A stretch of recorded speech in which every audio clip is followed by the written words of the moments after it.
All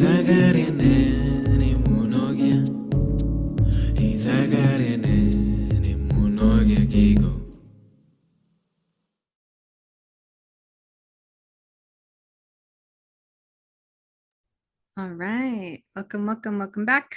Hope everyone had a good break. Welcome back to Dissolve and Bloom, this revolutionary creative showcase to catalyze planetary and cultural regeneration. My name is Roxy. I am here to support and steward and listen and uplift this incredible community of artists and partners and collaborators all around the world. We are here on the Nonstop Vision Train. And next up, we are going to, I have to just double check what is next. I was too busy wiggling. Okay, so I think what's happening is that I get to intro Rock Ridgway. Whew, what a gift that we get to have Rock up next. So let me just pin my friend Rock here, who has been a part of the Design Science Studio from the beginning. And I'm also going to just welcome Jurgis because I see Jurgis is online. And he is Hey, Jurgis. Hi, man. Yeah. Oh, you're muted. And I'm out of focus. Look at that. I know now I'm out of focus. Good to see you, Rock. Yeah, it's good. Yeah. Yeah. Well, Rock is an inventor, carrying on Buckminster Fuller's quest to integrate human creativity with nature. And his main two projects are developing the seed system, the synergistic ecological elemental design, and the transdimensional design strategy. So we will now hear about how to integrate human creativity with nature. And maybe as a segue, since we have Jurgis here, Jurgis, do you want to say any other final words about our friend Rock before we transition, give him the stage?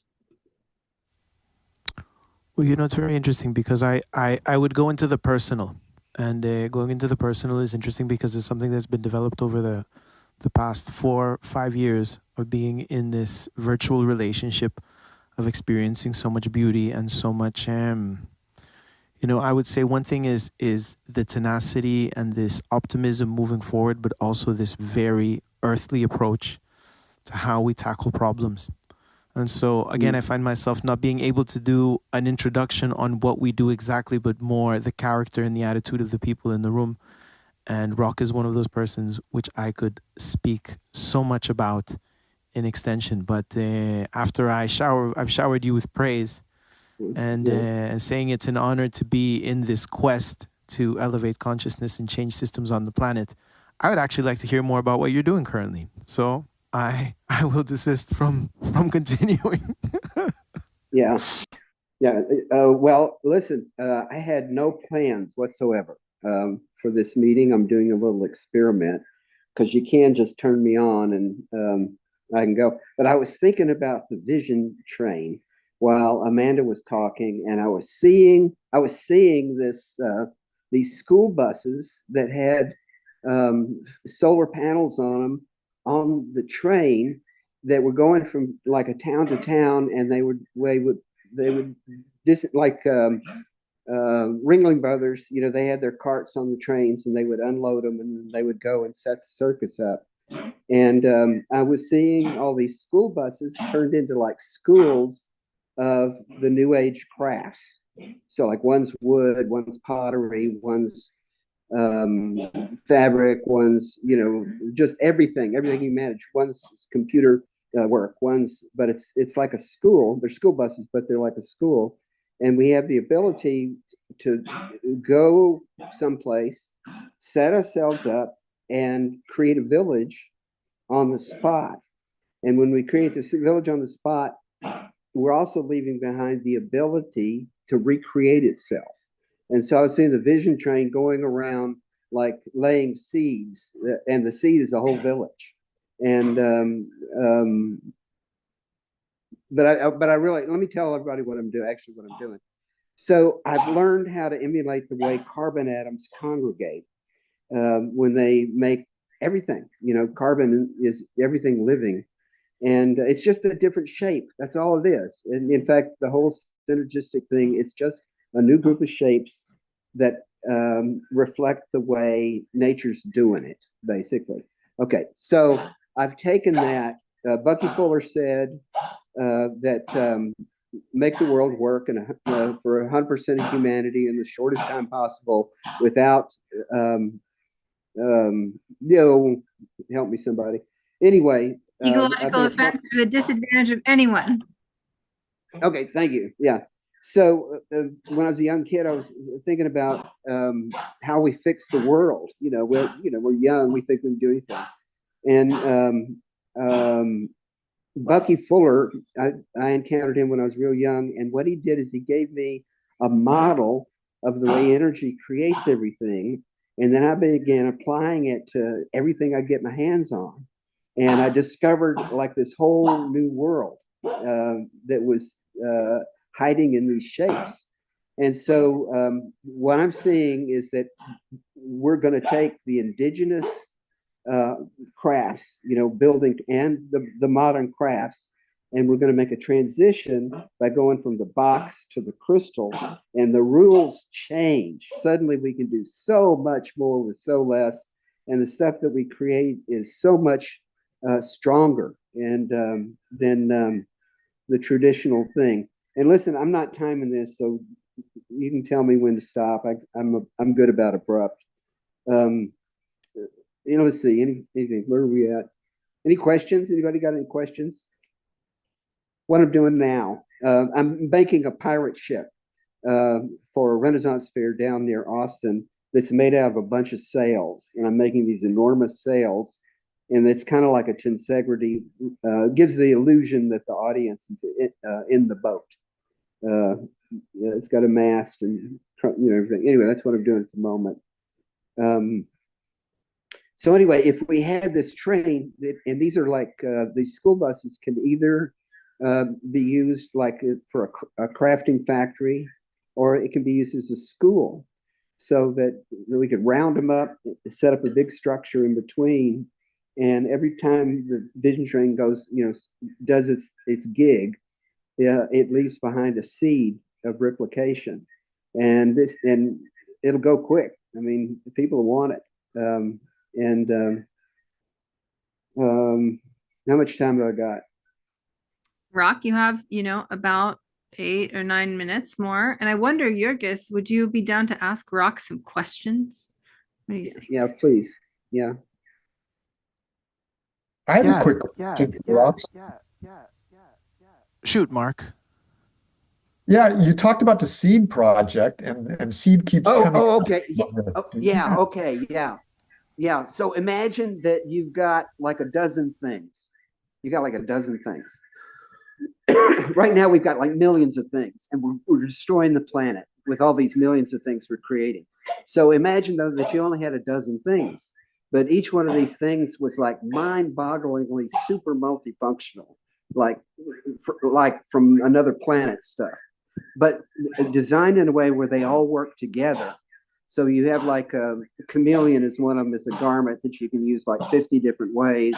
But you have a walking staff that turns it into an umbrella or a kite or structural framework, and it's your walking staff. So, but imagine that you're on your body, you have everything: electricity, communication, shelter, warmth, cooling, food process. I mean, everything, and you're not loaded down. Very light, very like the elves, like an elemental being would be. And the whole key to it is Bucky Fuller's synergistic modeling, because he nailed it. He's saying, no, these are the shapes that nature's employing to create create life. And what I'm saying, part of the vision train is what I'm seeing is that we're going to have all these crafts, indigenous crafts, because people are doing it all over the world, and there's buses and train things all over the world already, just waiting to be picked up. And they can all be brought together eventually. But anyway, we use them as a vehicle for teaching the transition in the beginning. And I'm right now, I'm right now trying to land. I'm out, I'm not going to do this Renaissance fair because I realize I've got to communicate and get these ideas out there so people can, because I know there's a lot of people want to participate. And I apologize in the future, but nature's doing it. Nature, and the whole key to it are these patterns that the atoms make when they congregate to create life forms. And it's just a few. Yes, go for it. Rock, let me ask you a question. I know that I mean, most of the people here are multifunctional artists, polymaths of sorts, right? And when Yep. we realize that we were working on systems change, you start changing one thing, then you have to change another thing. And then, I mean, for example, me, I'm a musician, but then I said, no, I'm more of a troubadour, but I have to also work with sound engineering and production and this and that. And then you start expanding this thing. But let me ask you very simply, so the people who don't know you in the group can get just a real good feeling for how and why to access you. And the question is, who are you to other people?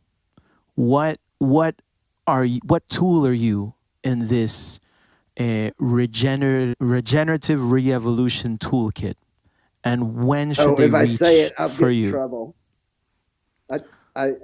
Yeah, no, Get in trouble. I'll say it. I feel like I'm a sperm, um, giving it to the planet, the information for us. Buggy said, make the world work for humanity. And I kind of thought everything, but then I realized that no, we're the ones that are screwing up. We're the ones that need to get in line with the plant. The animals are great. They're doing they're what we need to do what they're doing, to a certain degree. We got to create as we're created. But I'm seeing the vision train. There's trains in Europe. We can be dropping these seeds all over the planet, self-replicating villages, and let's do it. Let's do it. So you would say people should reach out to you when their project needs fertilization or something like this. It needs fertilization.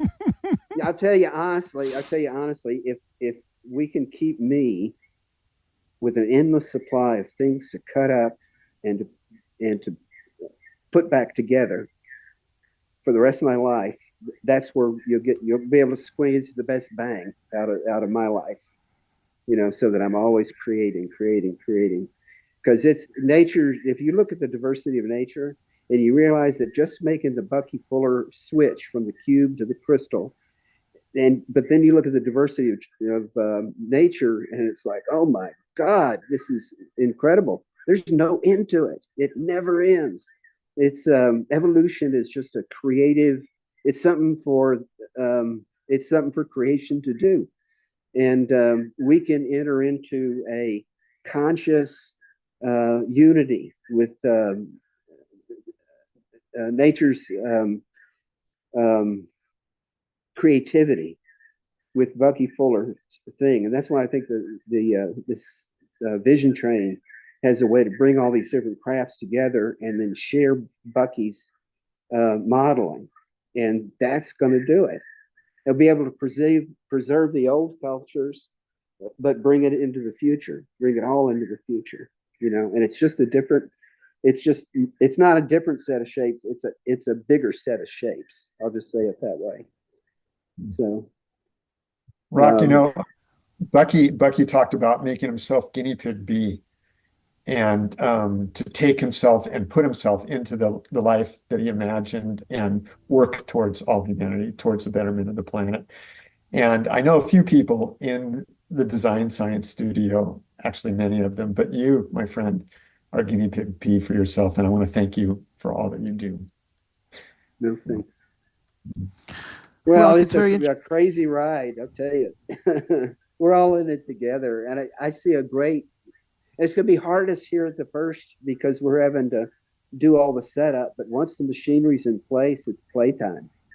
It's once the basic life support's being ecologically taken care of, the only thing is left is for us to develop our creativity, to our, fuck off, whatever.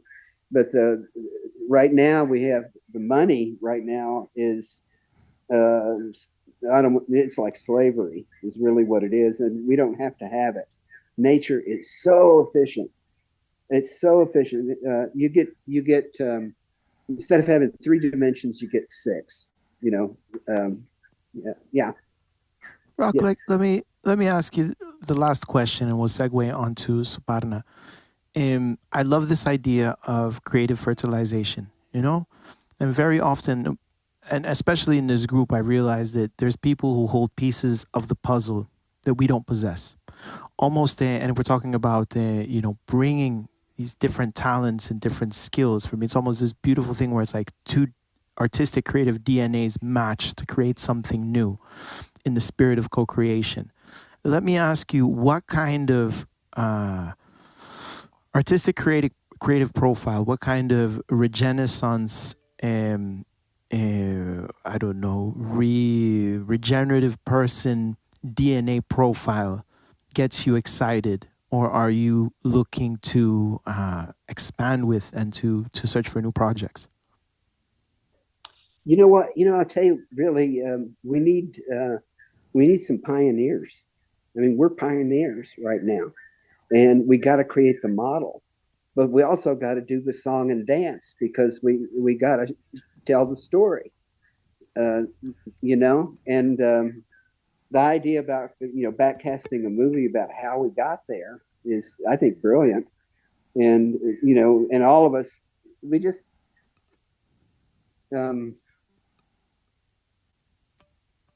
it's happening. I feel the creator of our existence, cellular intelligence, whatever you call it, and it has got us. We are got, and we are being brought together. And it's none of us, and it's all of us. I just see, I feel it. And when you see a brethren, or anyway. Birds of a feather flock together. Yeah. Birds of a feather flock together. Yeah. Rock, thank you so much. Can we get a big round of applause for Rock? Can we get some love for him? Beautiful. Yeah. Yay. Yeah, thank you. Yeah. I'm very happy that we can actually continue in the same vein, in the same train of thought, because the next person we have on stage is Suparna, a person which I had the privilege of meeting a couple of weeks ago here in the same space online. And again, it's one of those people who's also a love warrior, a person who is definitely working on the transformations and the changes that need to happen, but from a bit of a different angle, more of a business entrepreneurship, or should I say intrapreneurship perspective. And so maybe let's open, or let us segue by me asking you that same question I asked Rock. Who can you be to other people here in this space? Thank you. I actually wanted you to ask me that. I think a connection alchemist. Connection alchemist, yeah, that's the vision I held in my heart like years ago, and now I'm stepping into it. Yeah. Should I like kick it off, or like there's more you want to say? Kick it off? Connection alchemist. I think that's a great starting point. Why don't you just take it away from there? I'll take it Excellent. away. Okay. So this was unplanned, but I have like some like notes on post-its as people were talking, and it really feels like a conversation here, right? So the Empress said evoking belonging within, and I think that's kind of the core of my work. All of this has felt like a conversation. I think what I'm dissolving is disconnection in culture and society. That's my hope. And what I'm blooming is relationality. And my work will come across as more analytical. But as Speaker John Ash, he sang yesterday saying, I'm just using all the facts, writing all the facts. I noted that down. It really spoke to me. That's literally what I'm doing. And that is my artivism, the language that I understand. I'm trying to make the invisible visible, trying to get back to that place of primary knowing that D Empress mentioned. Again, it felt like a conversation all morning. The deconstructing and the reconstructing. She talked about communion and the conditions for relating well, flourishing. I'm adding the relating well, but like the talk of conditions. So I will now share my screen. And I'll also say, I asked a few of you beforehand to come on camera because those are the conditions of relating well. That I can see you smile at me, I smile back at you. We like make deposits into each other's soul, really. So thank you for being on camera. Give me a second. And I'm going to share this. And let's see.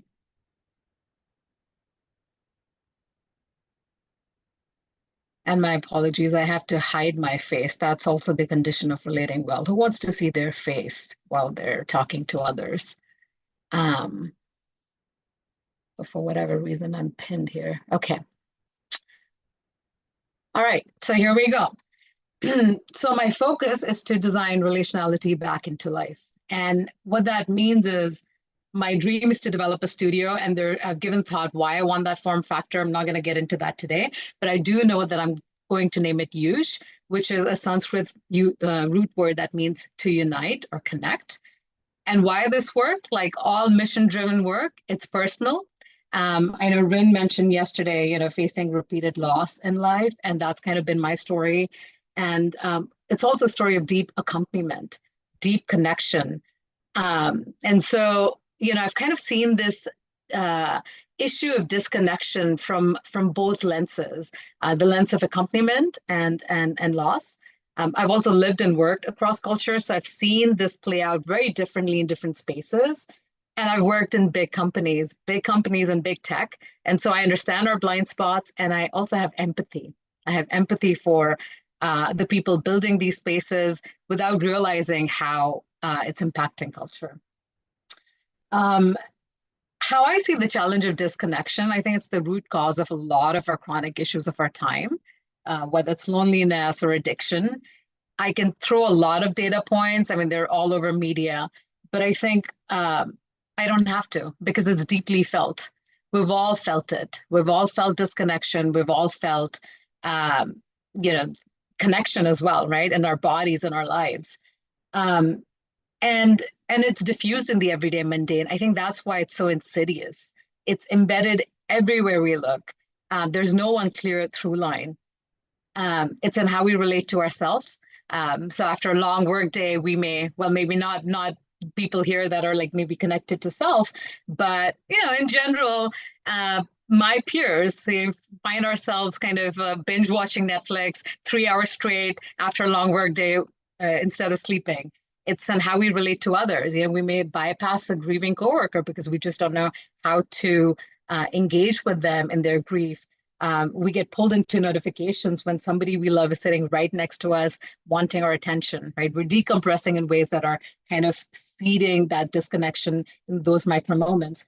It's also in what we create, and the companies, the cultures, the products, when we prioritize convenience over effort, online shopping, or entertainment over meaning, streaming, or transactional over relational, when we do home delivery. Again, no judgment here. All I'm saying is there are qualities that are embedded in the tools, the cultures, the products we use, and they kind of make a little change within us, repeatedly. They somehow invisibly kind of change how we think, how we feel, how we behave, and we then end up creating more of the same from that changed version of ourselves, right? And so we're perpetuating these poor defaults. So my orienting question for my work was, if we're wired for connection, we keep hearing this all the time, we're wired for connection, then why do we keep experiencing and creating disconnection repeatedly? It's not an isolated thing, it's everywhere, right? And I started this work initially, and I'm like way past this now. There really has been a process of emergence, but I came to it with a very product-centric approach. I had some ideas and I wanted to test out. And so I started off with customer discovery sessions. I did 33 deep dives with people across 10 countries, diverse cultures, lifestyles, worldviews. I did 56 product deep dives, like literally tech products where the stated value was connecting people across different areas of our life. And really my big realization in that was the relational table is set before we even show up to relate. What's happening inside us and what's happening around us really sets the context for how we show up. The felt experience of disconnection had emotional components, but there were also very practical, structural components that were getting in the way. And it really felt like a death by a thousand cuts. And so, relating well or poorly happens at the level of interactions, and there was no one magic product, no one fancy tech bullet, no single solve that's going to solve this. What we need, like what all of you have been saying repeatedly, is we need a different orientation. So how do we do that? So in my mind, the solve is also as diffused. It's at the level of interactions. It's equally diffused in our everyday. We can learn how to relate better with ourselves, with others, with their strong and weak ties. You might have heard of those terms during COVID, like the barista that you might not have seen during COVID, with people that are known and unknown to us, people that are online or offline, and we can relate well without being in a relationship, right? A lot of you here, we may not encounter each other again and again, but my hope is how I'm showing up is creating this space within you, and how you're showing up for me is creating this like muscle memory within me. And then that's how we relate next with other people we encounter. So the solve is, in my mind, again, we have astounding knowledge on how to relate well, why we do certain things, how we can do them better. All of this knowledge is really available to us, but it's embedded across different disciplines. Yeah. And so how do we consolidate this knowledge? How do we make this actionable? We've done this before. Like when we talk about good health, we know the building blocks of good health, sleep, nutrition, movement, stress management. They're the same, whether you live in Norway or Mexico, right? It's just contextual. Like you may eat differently with whatever's available locally. You may move differently based on topography or your age or whatever it is. But those building blocks are modular, they're repeatable, they're actionable, they're the same across the globe. We can make this information adaptable, right? We can, like I said, you can use the same knowledge across cultures. With the work I want to do, I want to make sure that it's applicable across individuals and organizations, because there are all these like different scales of relating. And also that's invitational for business as usual. There can't be a moral high ground here if we want change, because business, whether we like it or not, is a big determinant, big factor in the products we see out in the world, with the services we see out in the world. And then how do we make this information iterative? So there's no one point of arrival. It's not like, oh, now we've learned and we're good here. This is how we're going to coast for the rest of our days. No, it's iterative. You learn, you apply the skill, then you learn again in application. And so there's this like loop of like skill and emotional capacity that we need to keep building. And this is really what I'm working towards. Kind of a modular framework that like bridges this academic knowledge, the theory and practice. And I think like Em mentioned that as well, right? Like the experience of like the nightclub, like people are having that physical experience versus like all that info in research papers. And so the other thing I want to say is it's a framework, which is a lens for deeper inquiry. It's not a model of the world, it's a framework. And so there's a difference in that you can play with it. It offers flexibility, like I said, and we have actually examples of success. And so the best way to build something is to say, hey, what else has been successful? And the two examples that come to mind, at least from my world that I operate in, is this thing called the business model canvas that all companies have been using for the past 10, 15 years since it was, since people came up with it. And it's a really thoughtful way of like building out the building blocks of a business. And then of course the IDEO, gosh, I'm totally blanking out. What? Human-centered design. There you go. IDEO is human-centered design, right? That's a big framework that's used across the world in many different ways. I won't go deep into my framework, but what I will say is I'm still working on it. But the three levels, the three layers that are coming up for me repeatedly, and it's really cool because these are the layers that I keep hearing in DSS as well, said different ways. There's the internal layer, which is, you know, the level of kind of the individual, the micro, the physical, the psychological, spiritual, which is our level of responses and reactions. So think about it as the space within. And so again, I'm not going to go into all the disciplines I'm pulling from, but there are like a bunch of disciplines that talk about what it takes to build that space within, with integrity, so you can like show up more constituted. Then there's the relational. Now this is the space of the interactions. I would say this is the space between, right? The dyads, the groups, the level of interactions. This is our playground. This is where we learn, and learn from each other. And then the third is the contextual, the environmental. So this is the macro, the institutions, the cultures we develop, which we talked about a whole lot. It's the level of structures. So think about it as a space around. And you'll see I'm like referencing different disciplines across all these different domains.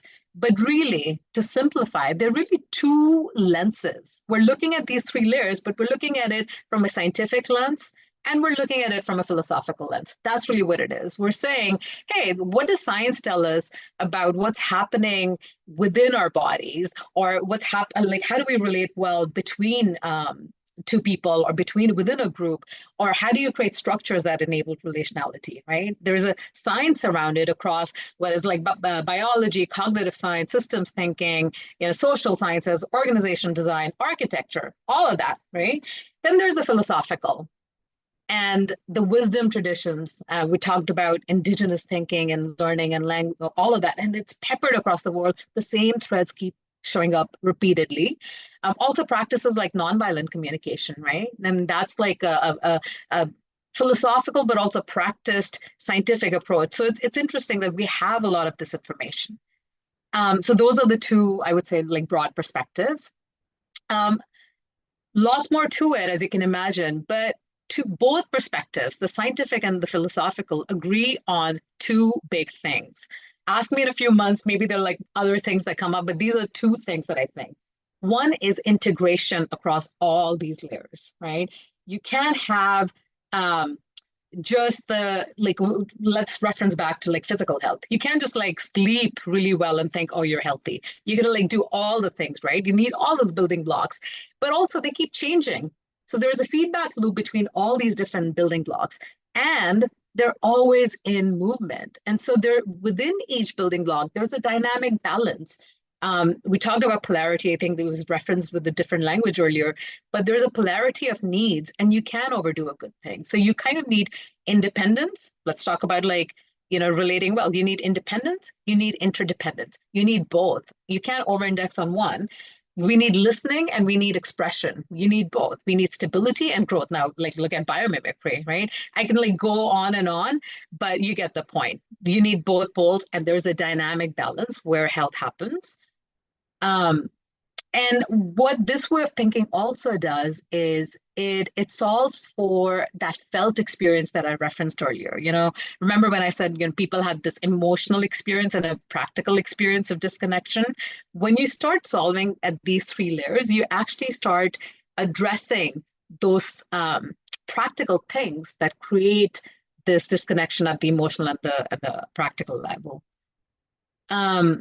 So the next steps for my work are I want to complete this V1 framework. I think a huge gift in DSS for me personally has been, it's never going to be perfect, but you got to do it, right? It's like everybody's like learning in motion, and I feel comfortable that I have enough, because this is not my background. This is like completely self-taught. I came from a business background. Like all of this is new to me. I learned in the last couple of years. And so there's a holding back that happens, that you're like, oh, I don't know enough. And what I'm doing now is I think I have enough to pull it all together. And the second thing is I want to test in real world scenarios. And so already I've been doing a lot of like work around field building and finding other people that are thinking about relational health, relational design, maybe using different language. And there are a bunch of nonprofits that I'm partnering with, but also like community health organizations. That's really where most of the work is happening. And then hopefully I'll bring it back to business. So I have a few potential MVP testers. The Foundation for Social Connection in the US is a nonprofit based out of DC, and they're doing a lot of work. I don't know if you know the work of Vivek Murthy, our Surgeon General. And so like all of that wisdom is coming kind of, I think, into policy work as well. And then you can imagine, like I have a few practical examples of businesses like a humane burn care clinic that I want to test with. So I'll stop there. But really my initial vision, near-term vision is, you create healthy relational spaces, cultures, and tools, whether it's tech, whatever it is. But the long term really is to leave better defaults for future generations. I mean, for me, I have a decades-long perspective on this. And I think if I keep doing, and we keep doing this important work, even if it's imperfect, it's not all on me. If I keep doing this for the next several decades, there's no way that we can make an impact. We're going to leave behind a better defaults, better ways of thinking. And I think how this community can help is I really want to test my hypothesis at some point in the real world. I'll need to. And so, people I can collaborate with, I can learn from, test with. If you can think of people, let me know. If you have feedback, sharpen my thinking, please. Give me thoughts, give me feedback. You can connect with me. I put a timer, sorry. You can connect with me on LinkedIn and my writing, and that's my time. And so that's my LinkedIn and that's my writing. You know where to find me. So with that, I will stop my share. And thank you so much. Well, thank you, Suparna. There was a lot in there. And I'm just wondering how we can digest all of that. And I imagine with the rest of the salons coming up and how you'll evolve what you're doing will bring us to more understanding into the depth of your work. But I do want to thank you for what you're doing and also for having you showed up into the Design Science Studio in many different roles to help us along and co-create with us. So thank you very much. And Jurgis, no? No, actually, we have Salem. Yeah. Salem's gonna do our next intro. Salem is No, wait. Sorry, Salem's not presenting. Salem's gonna do the next intro. She's doing the next intro. Then I'm out of here. Thank you. Good talk. Alrighty, give me just a moment. I'm gonna pull up this document. All right, so next we have Stephen Bao. Stephen is, a designer who is working on exploring the evolution of design from physical artifacts, entropy machines, to living systems, syntropic organisms. The questions that we will be exploring with Stephen are, what if qualia are the inner essence and the quanta are the outer expression of reality? A shift in perspective might help to change everything. We might call that change a qualis social revolution. Awesome. Thank you so much, Salem. So I have a pretty informal conversation planned here. Essentially, what I've been doing for a little while is exploring this idea of how, as a designer, am I able to shift the way we think about design and what design is for. And I come from the perspective of having worked as a design mentor, helping user experience designers get into the industry of design. And so in that process, I was recognizing that the tools that we're using to teach design are probably not fit for purpose if the purpose is to create a world that works for all of life. What I've been noticing is that the models that we're using are very human-centric. And they're very much also focused on what creates a viable business. So those two factors seem to leave out so much about what the world needs and what needs to be designed in the world. And so if that's the way we're training designers, then we're way behind where we need to be. And so shifting the focus from big data, even AI, all the things that we can quantify are just actually creating such a small myopic view of the world that we need to actually shift everything and reimagine how can we widen our horizons so that we can see a really expansive view of the possibilities of imagination and how we as designers are really taking our imaginations and bringing that imagination into reality. But when we have such a narrow scope of work within the corporate environment, then already, as maybe Suparna has already mentioned something like this about the table's already been set. So how do we then maybe step away from that table, get out of the box of the spaces that we're living in, and then take a wider view of what is going on in the world? What is nature actually doing? What about these large, massive celestial bodies and their gravitational fields and their electromagnetic radiation? What's going on there that is actually shaping the forces of the world to make everything that we're doing possible? How is life even possible? So what I'm going to do is share a screen and maybe walk through how I'm using Mora as a way to explore. Oh, okay. So I've got a model in here that is showing me the simplest way that I can express the complexity of everything that's going on in the universe. And I'm doing that in terms of body, mind, and heart. So if we zoom in to this model, at the bottom here, you'll see that there's body and action. But over here, there's mind and cognition. And over here, we have heart and an emotion. And in the middle, we have perception. So this is an expression of what it means to be a self, a human being in the world.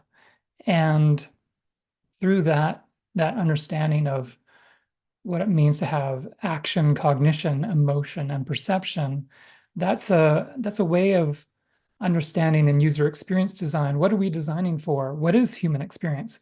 Well, we can sum it up with those 4 basic elements. But then when we widen the circle even a little bit more, we're recognizing, well, there's something going on in between the body and the mind. They're interpreting time, they're interpreting the senses, and there's something going on between the mind and the heart.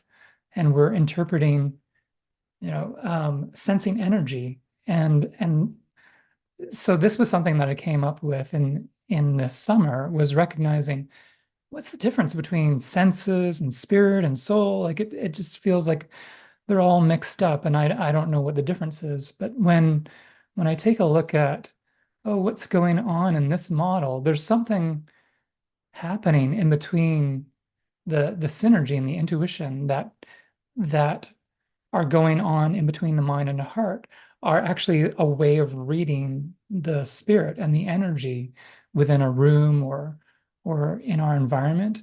And then when we think about the soul, what is the soul doing? It's connecting between the heart and the body. And so there's a connection between the emotions and the actions of the body that are being expressed in a cultural way, in integrity of the self, but in the synergy of the whole system. So now, if I'm using that basic model as a way to understand everything, now I can go a little bit deeper and go further into this structure here where, okay, what's at the center? Okay, it's life, the body, the senses, the mind, the spirit, the heart, and the soul. Essentially, what's starting here is this sense of starting with the body and then going counterclockwise. So I wanted to have something in my model that was familiar, but in some ways unfamiliar. And if we scale out from here, we can see all the different things that, say, the body gives us is the sense of agency and autonomy, awareness, authority, attunement, authenticity, actualization, agency at the center. And then we can actually go around this whole model.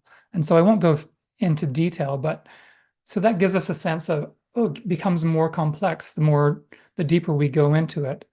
And if we go further, then we start to see that it can scale to all of these nested holons of the self all the way out to the planetary scale, including, the physical systems of the living system that are connected also. It's all aligned to what's going on within our bodies. And so when starting to see these patterns at the planetary level, now we get to see how things are happening at the solar system level. So I have everything sort of lined up here. This is a sine wave showing the lunar cycles and the orbit of the Earth as it's going around the sun. So it looks like an eye. It's really interesting. An eye in reverse, where now if we go into it, we can actually see what I've worked on for the Buckminster Fuller Institute. It's kind of a circle of life, and it's an animation. I see I've got it upside down. But it creates the logo for the Buckminster Fuller Institute, and they're celebrating their 40th anniversary. So that's where I'm going to end my little presentation. You can explore this further, and I hope that was within time. Stephen, always good to be in the same space with you. Let me ask you a quick question before we transition. What is the best access point?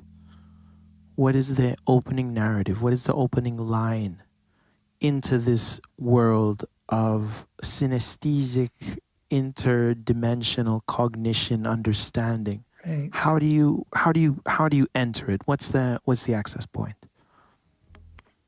Well, so this has been something that actually grew out of dance, out of the embodiment of what does it mean to be a whole human being.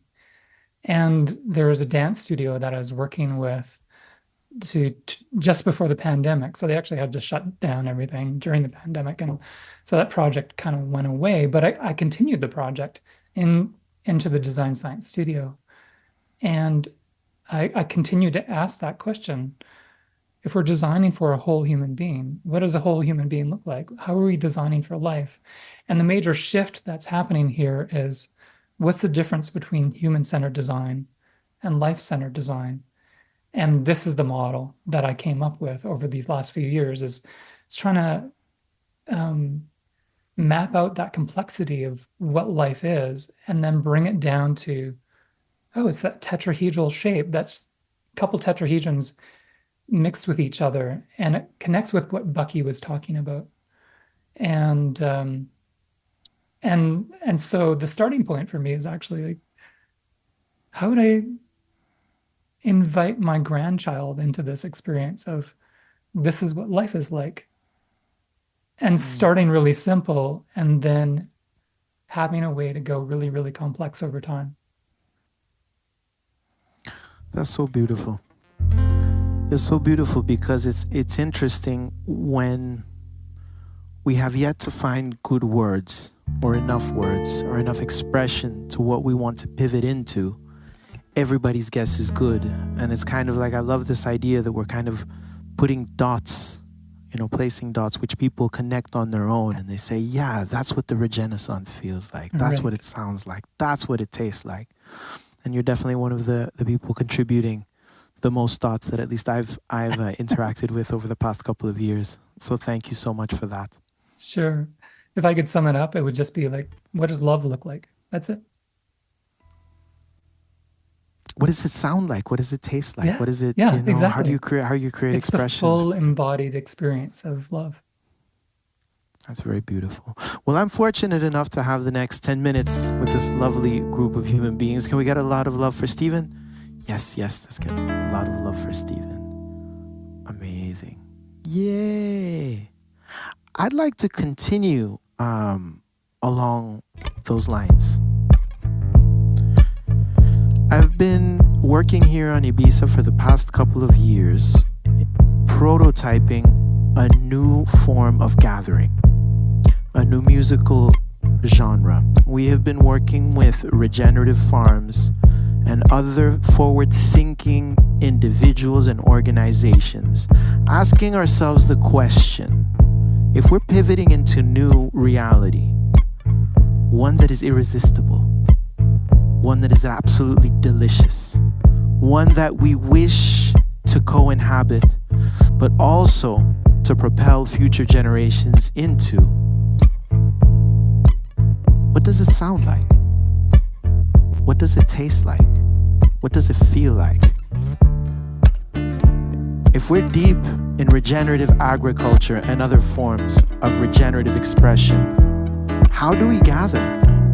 How do we celebrate? What kind of music are we listening to? How do we dance? How do we celebrate? And more importantly, how do we commune? And so the idea, if you create an irresistible vision of that future, if you place those dots, someone else will come and connect them.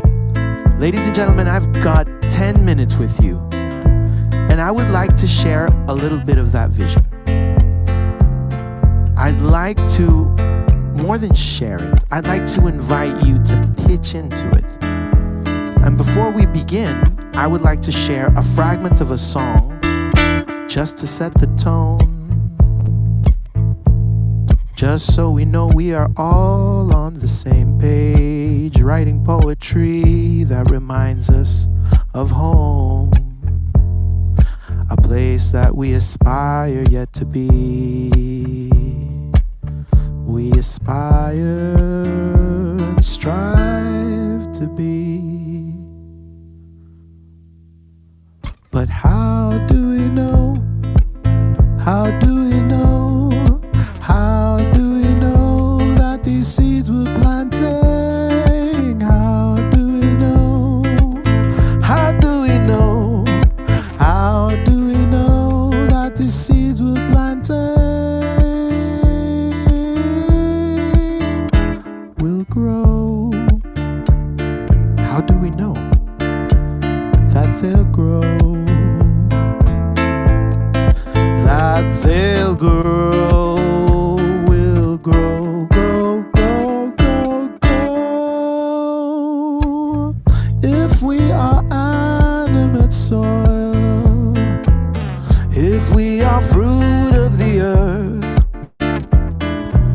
if we are nature in flesh, spirals of death and rebirth, eyes to the heavens, feet on the ground, a haunting suspicion what's lost can be found. If there is hope in your heart and it will not let go, it's good that you know it will grow. ask this question to Vandana Shiva. How do we know that all of these seeds we're planting will grow? How do we know that these efforts aren't in vain? And she said, it's in the seed's nature to grow. And so I like to feel that with the people that we are here in this room, it is our nature to plant seeds. It is in our nature to imagine and envision these irresistible visions, these new systems, these new ways of understanding.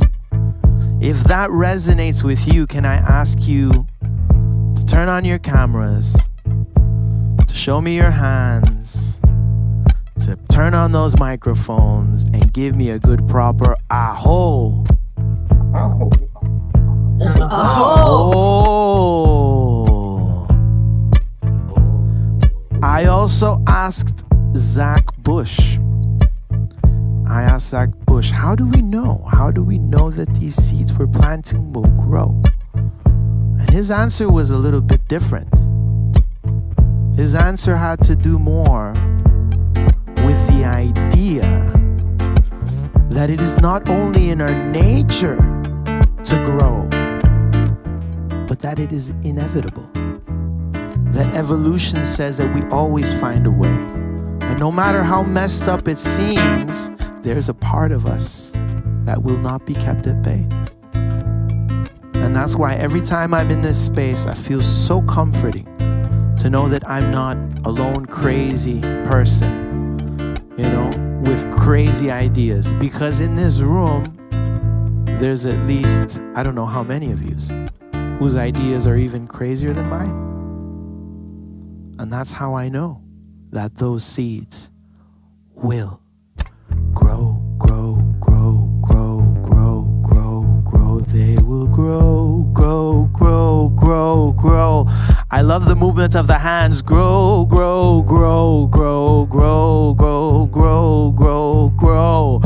They will grow with little bit of love, with a little bit of trust, with a little bit of water, with a little bit of fertilizing lust, with a little bit of mischief, and a little bit of planning, and all the other good things that you're gonna produce in the chat. Let me know. Let me know. How do we know?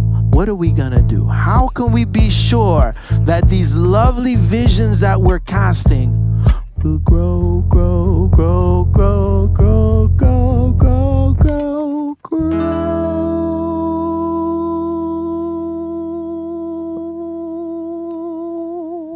What have we got? Come on, people. Feed the chat. Or share by unmuting. How do we know? There it is. Okay. Sir? Yeah.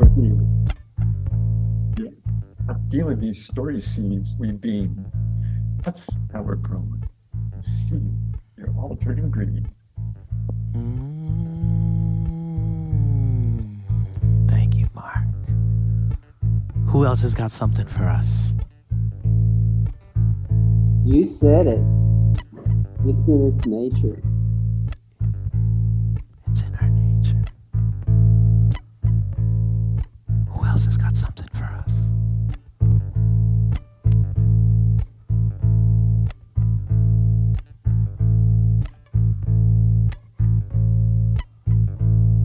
Because I've already grown. Because we've already got roots, and we've got budding little branches, and even a couple of fruits. It's in our nature to grow, grow, grow, grow, grow, grow, grow. If we are fruit of the earth, under the sun and the moon, if we are nature in flesh, children of the same womb, pray to the heavens, dance around flames, acts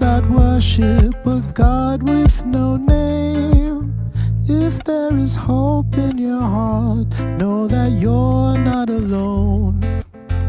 Those seeds, that budding energy will grow. And I'd like to hear it from you. It will grow. It will grow.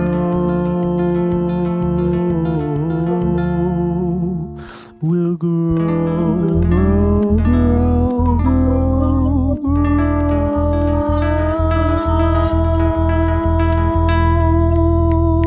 grow. That's how we know. That's how we know. That's how we know that these seeds we're planting will grow. That's how we know, right? That's how we know. That's how we know that these seeds we're planting will grow.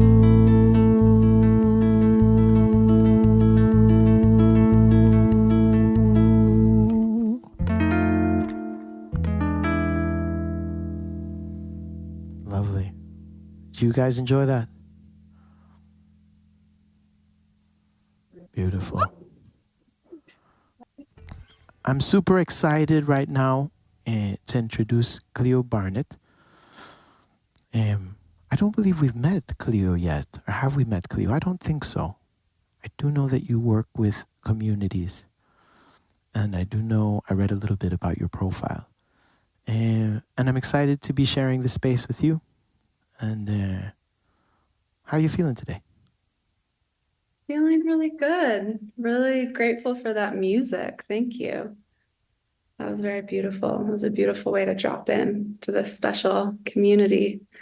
Roxy, very grateful for you to be here. And yeah, really looking forward to sharing and learning. Cleo, I work with all kinds of communities, artists, and bringing people together through music. You work with a much broader scope. But let me ask you, what is that main foundational pillar? What is the thread by which that guides you, or that on which you build everything you're doing? Let me begin with that, and then you can just segue into your presentation. Yeah, I would say the thread that guides me is creating experiences for people to tap into their authentic truth. Yeah. Beautiful. Yeah. Tell us a little bit more about yourself, and I leave the stage to you. Okay. Hi, everyone. My name is Cleo Barnett. I go by she, her pronouns. I am the executive director of a nonprofit organization called Amplifier. I'm just going to share my screen now. Or does someone else do that for me?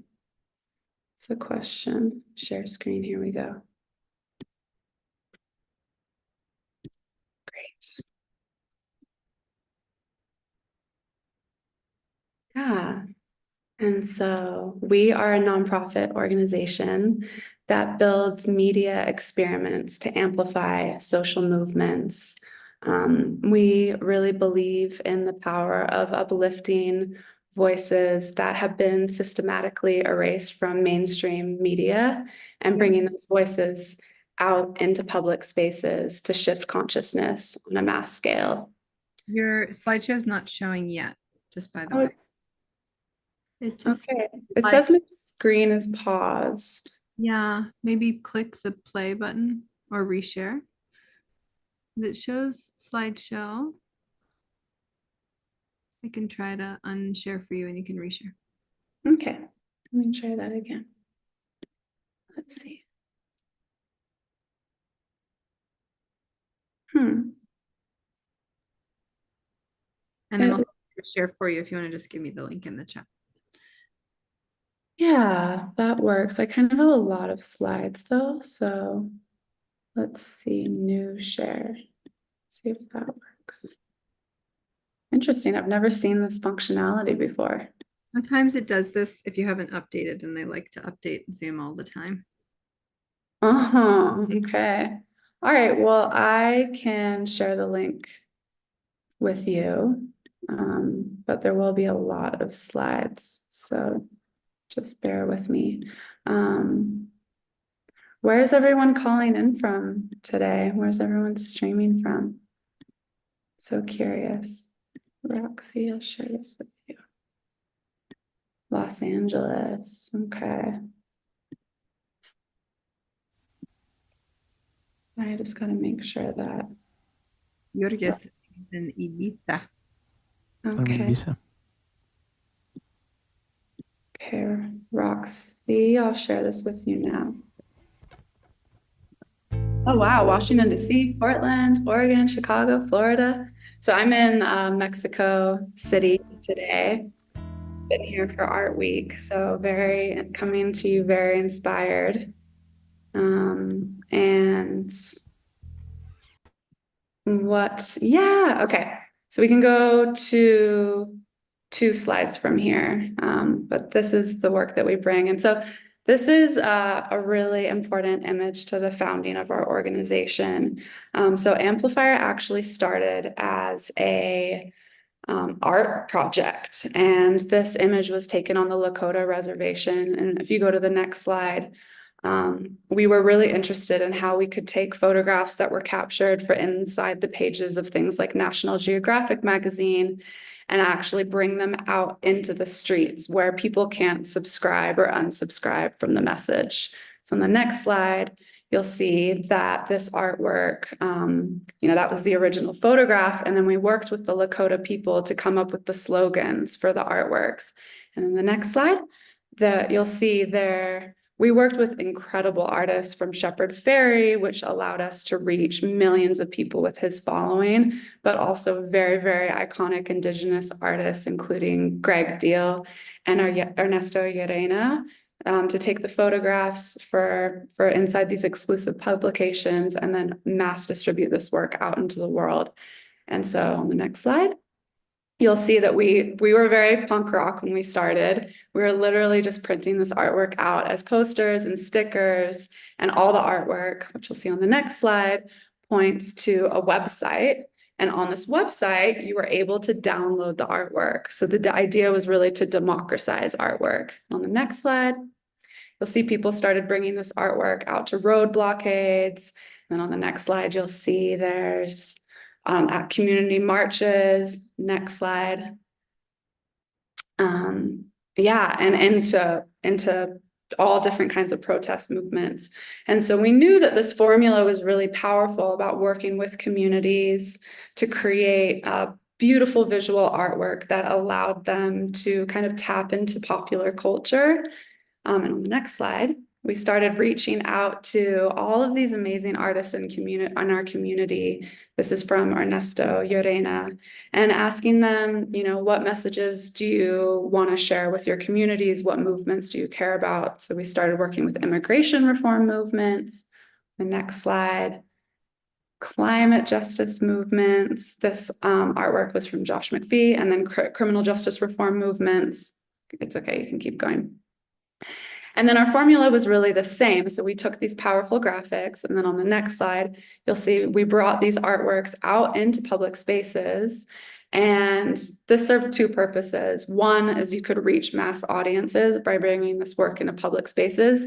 But 2, because all of this artwork was available as free high-resolution downloads on our website, it was the perfect plausible deniability, because technically anyone could print this artwork out since it was freely available online.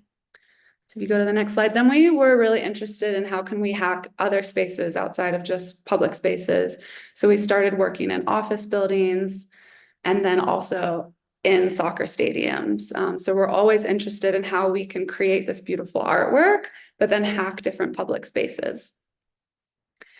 And the biggest thing with us as an organization is we're really only as powerful as our movement partners. So we really see ourselves in this ecosystem as back end support to front end movement leaders.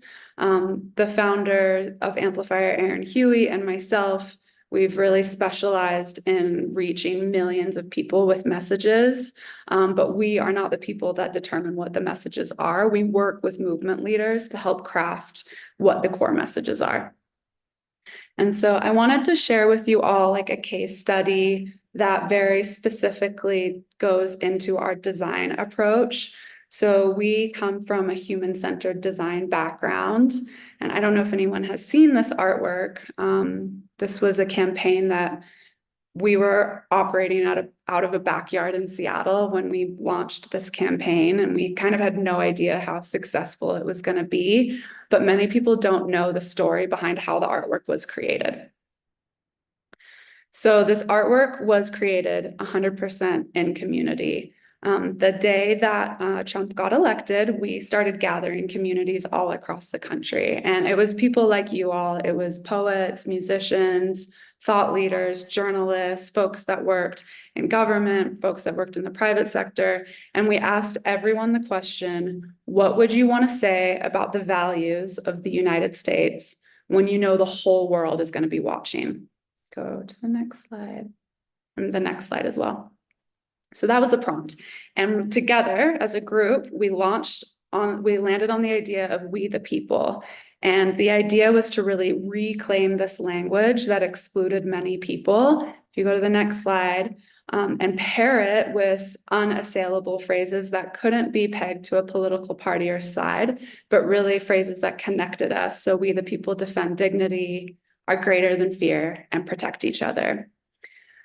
And so we ended up hiring poets and photographers from the communities that we wanted to represent in the artwork. And we asked them to go out in the community and photograph their loved ones, their friends, their neighbors. And we got hundreds of photographs. And from all of those photographs, these are the 3 photographs of real life people who became the icons in these artworks. And our distribution technique, which is something we're always thinking about, was pretty simple. We were like, okay, let's get a van, let's fill it with artwork, and then let's go to Washington, D.C. and pass the artwork out in the streets. But the challenge we had was that Trump was actually the first president in US history to ban protest signs from the inauguration. This is what we were being told. And so we're like, okay, well, we only had 2 months to put this all together. And I remember it was during Christmas. So we had to pivot quite quickly. We came up with a new idea. And that was based around the concept that we could take out a full-page ad in the Washington Post. So through research, we discovered that for every $1 donated, if we raised enough money, we could get 6 pieces of artwork in 6 newspapers. And so we launched a Kickstarter campaign because we certainly did not have the funding to do this. And within 8 days, we ended up raising over $1.3 million. And the thing that we're most proud of is we actually broke Kickstarter history for the most individual donors for an arts Kickstarter. It was like over 38,000 people individually donated to this Kickstarter. And so with the support of our community, we were able to take out full-page ads in the Washington Post and USA Today and the New York Times with the extra resources that were raised in the Kickstarter. And so with the support of our community, we ended up seeing, if you go to the next slide, so many people did our hack. So it was basically, the story was go to your local newspaper stand, get a newspaper, roll it up, and then sneak it into the inauguration.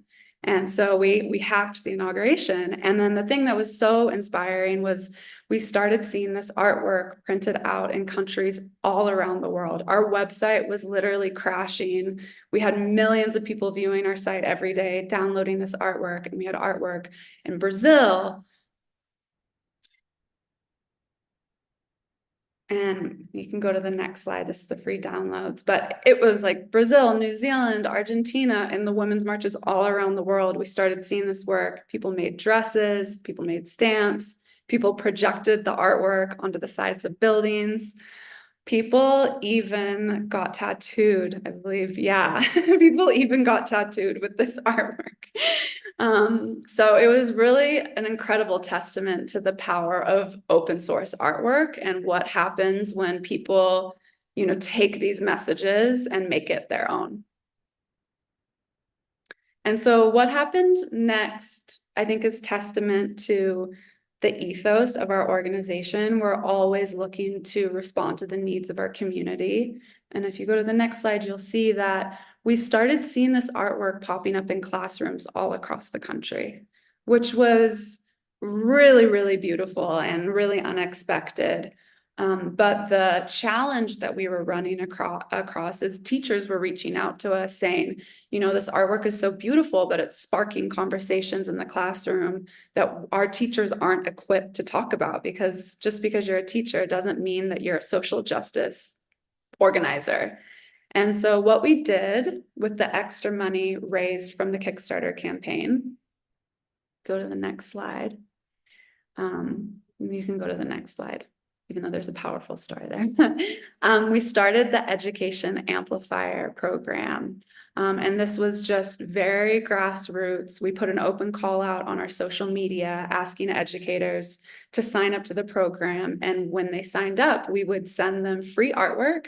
And then we would also send them lesson plans in response to current events. And wow, it's even wild for me to look at this map, but over the last, I believe, 4 years, we've built one of the largest networks of educators committed to amplifying progressive movements in their classrooms. We can currently reach over 20,000 educators, which is estimated around over 1 million students in every single state across the US. And every year we send them free artwork and lesson plans that go with each of the artworks. So this is an example of one of the lesson plans, and we'll typically hire young leaders to help us create the lesson plan. So this lesson plan is actually how to draft and pass your own laws. And I think one really powerful stat is, I'm sure for any of you listening who work in social justice or art and culture, is it's really challenging to measure the impact of the work. But through our education network, we're able to survey educators kind of before and at the end of each school year. And 70% of educators who took our most recent survey reported that bullying was decreased in their classrooms after our artwork was on the walls for a year. And so, looking ahead, as we continue to witness how powerful art is at shifting culture and as this powerful compass in the world, we're seeing that art illustrates a very clear picture of the changes that we want to see in the world. And we can create the cultural conditions when we bring artwork out into public spaces for structural change and public policy to follow.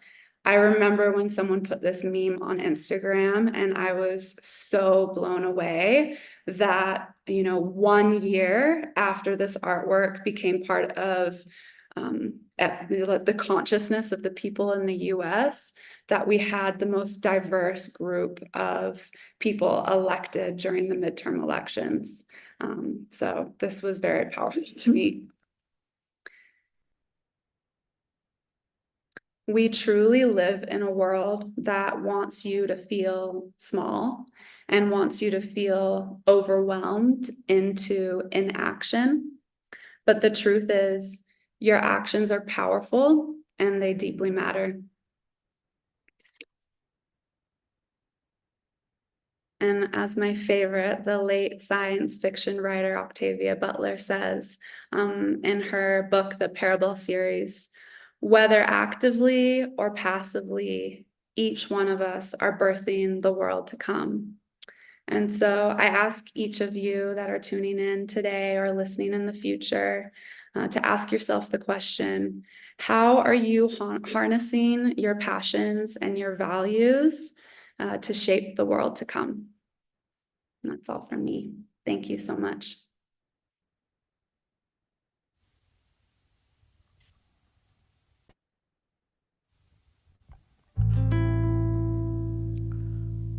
deal. Thank you so much. Thank you. I actually met Aaron, I think that was 4 years ago, in Miami at Art Basel. That sounds about right. Yeah, and it was, yes, yes, yes. And it was so interesting because the whole project was so inspirational in the way that it was so subversive. But I didn't know a lot of the backstory to it. There's something that I find very interesting, especially when dealing with communication, where aesthetics, simple aesthetics, your choice of colors, how you frame things, the font, how you know, all these simple visual things can sometimes convey a more powerful message than words themselves. And my question to you, I'm just very curious, were you aware of that when you started, or were you just driven by intuition or a hunch that this is the way we're going to do it? Or was there like, no, there's these theories on communication and you know, and we're going to be jamming certain things. I'm really curious whether it came from here or from down here.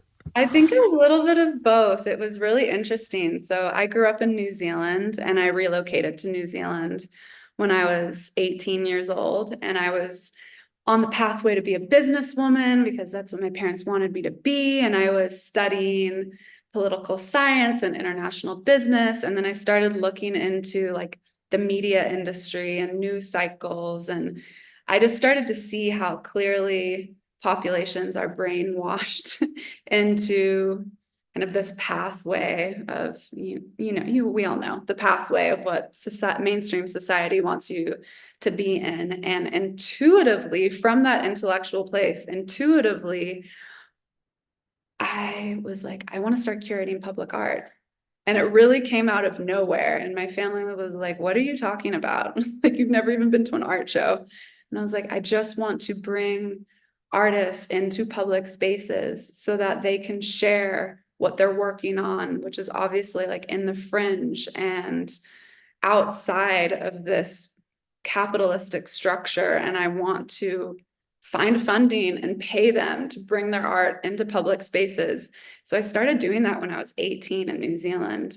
And from my first event, it just turned into my journey. And so Aaron actually scouted me from a show I had curated around the housing crisis in Seattle. And when he reached out to me, I was like, it was started as an interview, but then by the end of the call, he's like, when can you start? I was like, well, tomorrow. And I was living in New York at the time. And he flew me to Seattle the next day. And then we launched the We the People campaign 6 months later. So definitely intuition and also an intellectual analysis of the systems in which we operate within, and a desire to create artwork that can help people break out of that system and tap into their heart and dream beyond what is possible. Yeah, especially with our education work, think about 20 years ago, what artwork was on classroom walls. It's like George Washington and like Einstein, and to be able to create artwork where students feel that they're seen and reflected in a leader that's in artwork in a classroom has been just so profound and really beautiful. That's so beautiful. That's so beautiful. And did you kind of expect that the dominoes would fall as they fell, or was it like, oh my goodness, oh my goodness, oh my goodness? So for the We the People campaign, we knew that we had to raise $300,000. So get this, for a one-page ad in the Washington Post for one day at a nonprofit discount rate, it's $90,000. So that's like what we're up against in terms of advertising and how it tries to tap into consciousness so that you're like, oh my God, my teeth aren't white. I need to buy whitening strips or whatever it is, it's like, it's these subliminal messages. And so no, when we launched that Kickstarter campaign and within 24 hours, it was way beyond what we could have ever imagined. It was a very, very surreal moment. And at that time, Aaron wasn't getting paid. I was barely getting paid. And we were working like a lot to make that happen. So it was fully a passion project. And then and it was an art project, and then it turned into a nonprofit organization. So we're like, okay, now we need to learn how to run a nonprofit organization. Yeah, so it's been a journey. It's been a wild ride, but I feel like it's starting now, 7 years on. Now I feel very grounded in the work and really passionate about how to create really strong operating foundations for organizations to work, and then being able to play the game of getting fundraising and then redistributing that money to artists. Yeah, it's very inspiring.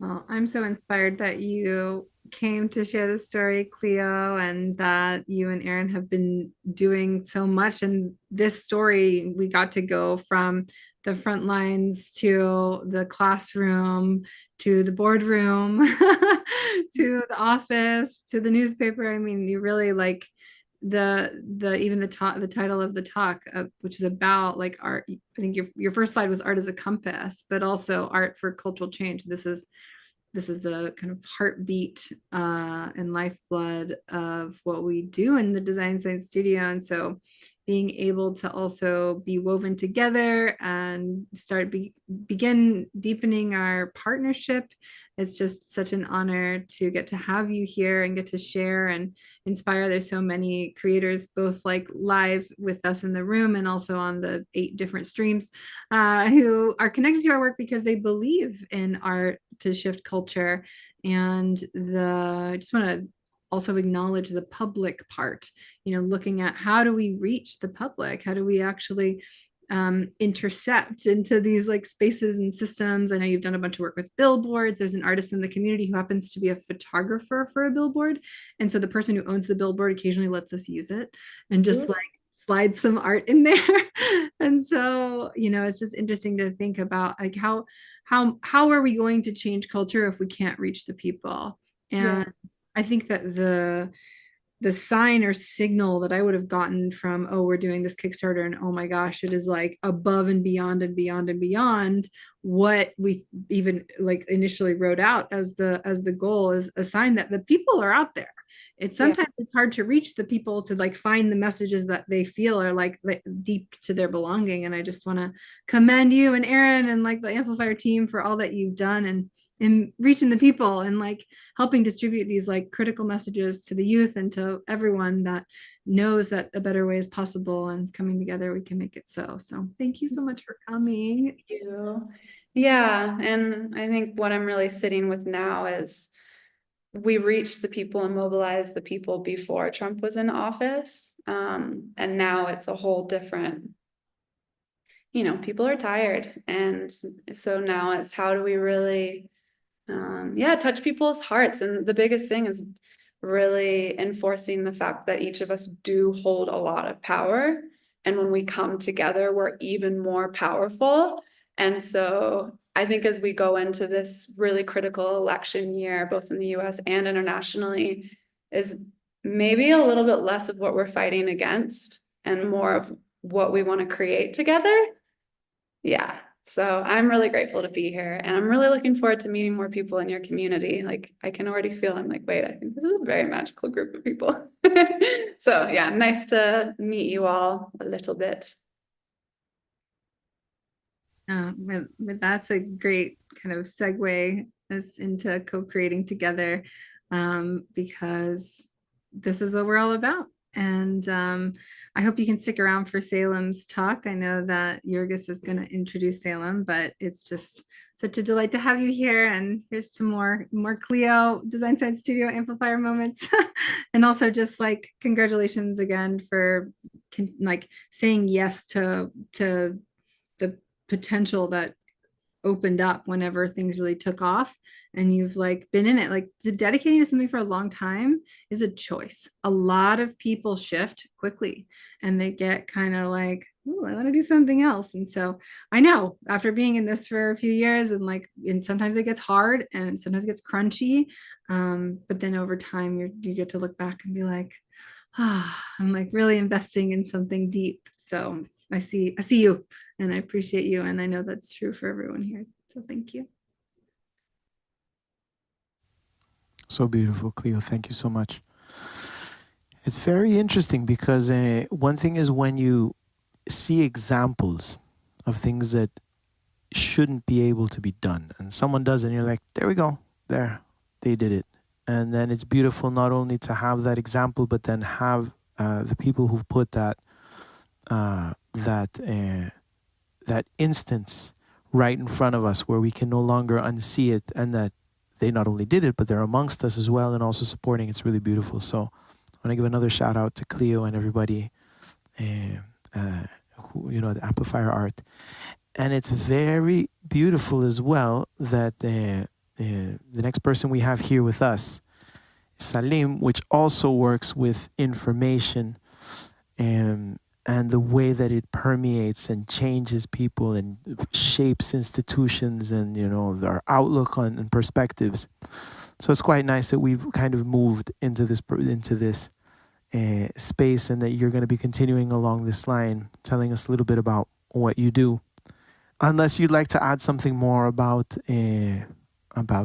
Cleo and what she's doing with Aaron, I can pass on the word to you.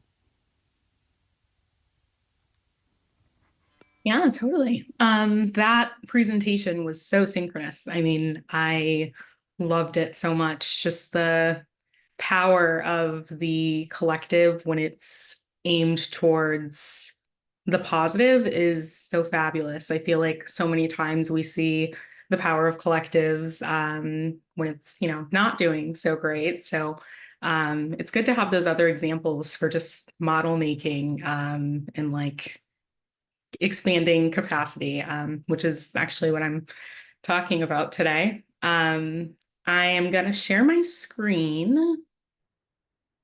Let's see. Yeah, I'll do this one. Give me just a moment here. Oops.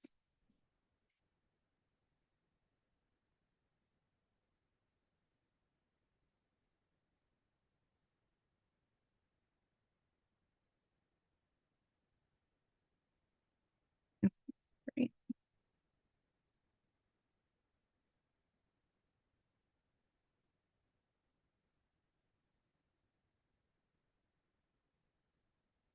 Okay. Can everyone see my screen here? Is it my whole screen or just the presentation? It's your whole screen. Gotcha. Okay. I'm going to enter full screen mode then, if that's okay. Although I do think that there will be some presenter notes on the side that may show up, but that's fine. All right, cool. So It's still in the original share. If you want to try. Okay, let's see. Oops. I see. Okay, so we're over here.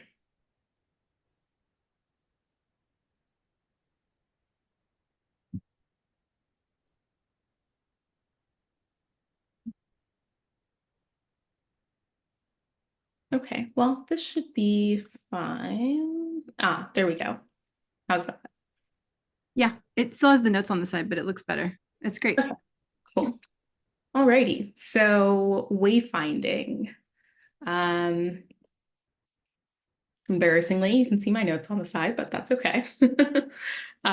So I'm starting this presentation with the signal and the noise to sort of be a phrase that just encompasses existing within our modern technological landscape, and how that's very tiring. I have written here, journeying had never been easy for anyone, but with the unique set of circumstances that the 21st century technology has brought us, it feels harder and harder to distinguish the signal from the noise.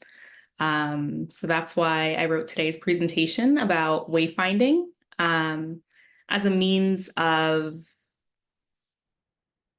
getting our compasses to align with our own unique signals. I think that sometimes it's easy to feel lost. And so that's why I've really been exploring this concept of wayfinding. I've found that it has a lot to do with self-individuation, not just for disaster avoidance, but also for the sake of knowing how to think critically and being able to be embodied. I feel as though the disaster part comes in just when we're not acting as individuals. We're overly identifying with collectives that aren't positive and maybe don't truly feel right, but we just have this innate need to be a part of something. And I think that it causes us to kind of move out of our bodies. And so that's what gives that feeling of just being lost. So I have written here that it's a strange paradox that in order to be truly together, we have to be separate. Because as we become ourselves, we become a part of the all that is.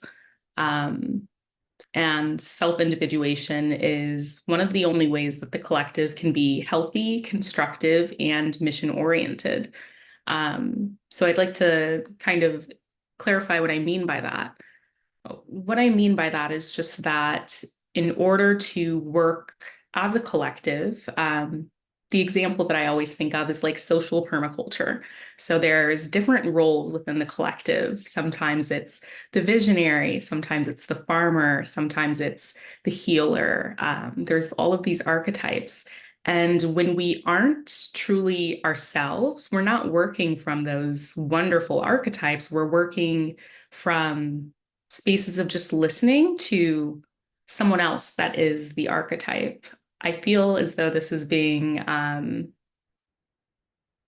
I've been noticing this more in terms of just the information landscape that we exist within. There's so many different like YouTube channels and podcasters and all of those things, and that's great. And I love that we're in this landscape of creation. But it's also unfortunate when I see that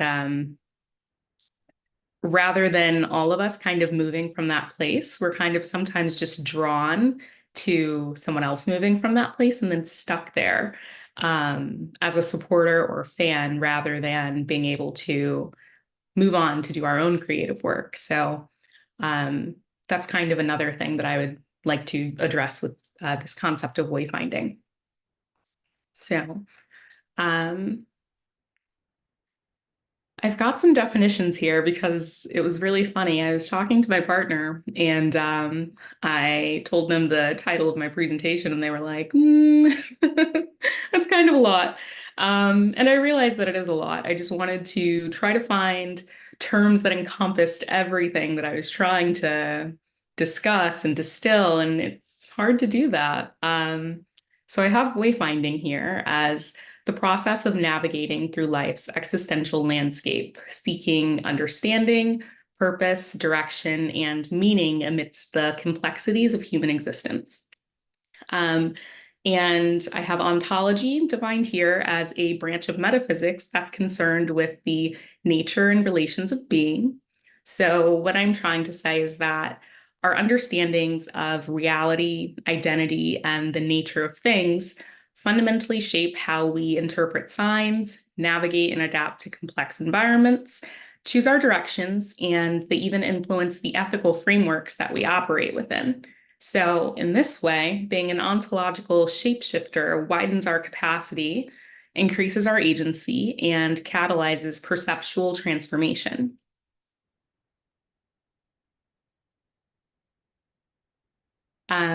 So wayfinding has the potential to bring about collective liberation on all planes: the emotional plane, physical, etheric, mental. And I'm going to go over a few case studies of some examples of how this has worked in the past so that we can imagine into how this might work in our current time. So the first example I have here are songlines. This is one of the oldest forms of wayfinding. Actually, it is the oldest form of wayfinding. It's an oral tradition of Indigenous Australians embodying paths across the land, or sometimes the sky, and they narrate the landscape's creation and significant events by ancestral beings. These intricate maps of the land contain detailed knowledge about landmarks, water holes, food sources, and other critical survival information. So that's kind of what's important here is the survival aspect, and just being able to build metaphors in order to help with that process, in order to wayfind. The next example I have here is 19th century wayfinding. The Underground Railroad by means of Negro spirituals, which were songs, just like the last example, that essentially used coded language in order to help enslaved people understand the escape routes. This coded language was interpreted differently by different individuals, and I imagine that it must have been a really synchronous experience for the enslaved to have these songs to navigate towards freedom, and then to have the epiphanies as they were on that journey of what the symbols actually meant. Because they, if they hadn't been on the journey before, then knowing the words, having the metaphor, of course, helps, but being able to see the person coming along was probably a great epiphany. I did want to ask, is it okay if I show a quick YouTube video or? Yeah, of course. You'll just need Okay, to cool. change your sharing settings. I know you didn't get a chance to tech check, so. Watch it with you. Thank you. Mm-hmm. Um,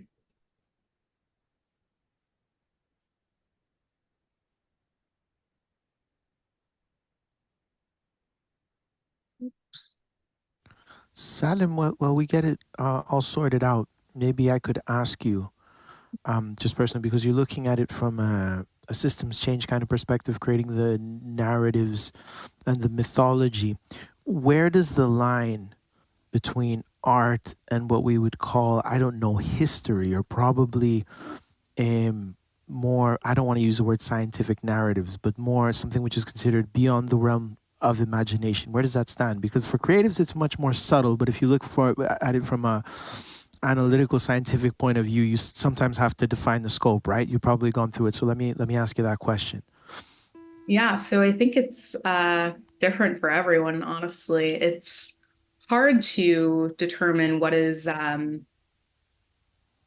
where that line is, just because some of the things that are real for me in a spiritual sense, maybe reality for someone else in like a mathematical sense. I know when we're in our design science studio sessions all the time, Strufi is actually able to like really distill things into geometry, and like it makes sense for him in that way. And it's so beautiful. The way that this kind of just works differently for all of us, like these levels of or these ways that we use to understand and connect with each other.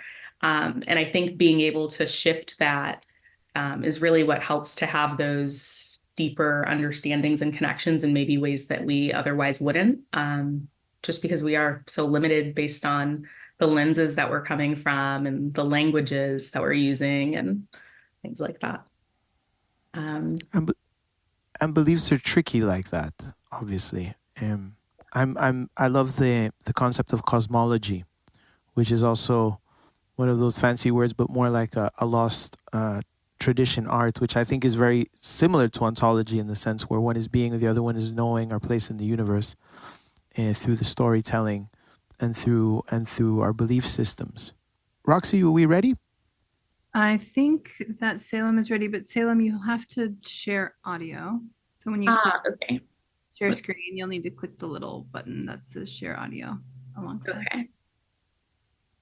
Let's see.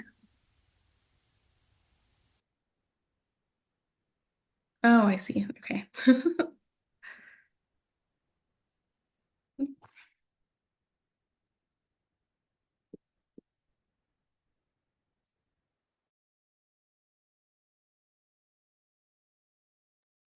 Okay, that should be it. Okay. Can you see my screen? Looks great. Go for it.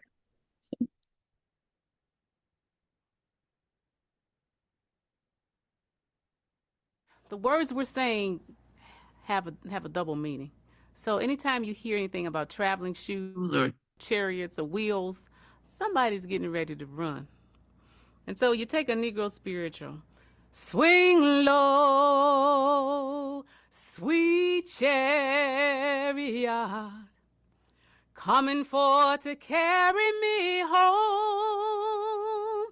Swing low, sweet chariot, coming for to carry me home. That chariot is movement. That chariot is swinging low, picking you up, putting you on that Underground Railroad, taking you somewhere to freedom. So when we sing those songs, it's like, something's getting ready to happen. So I looked over Jordan, and what did I see? Jordan, that was metaphoric for the Ohio River.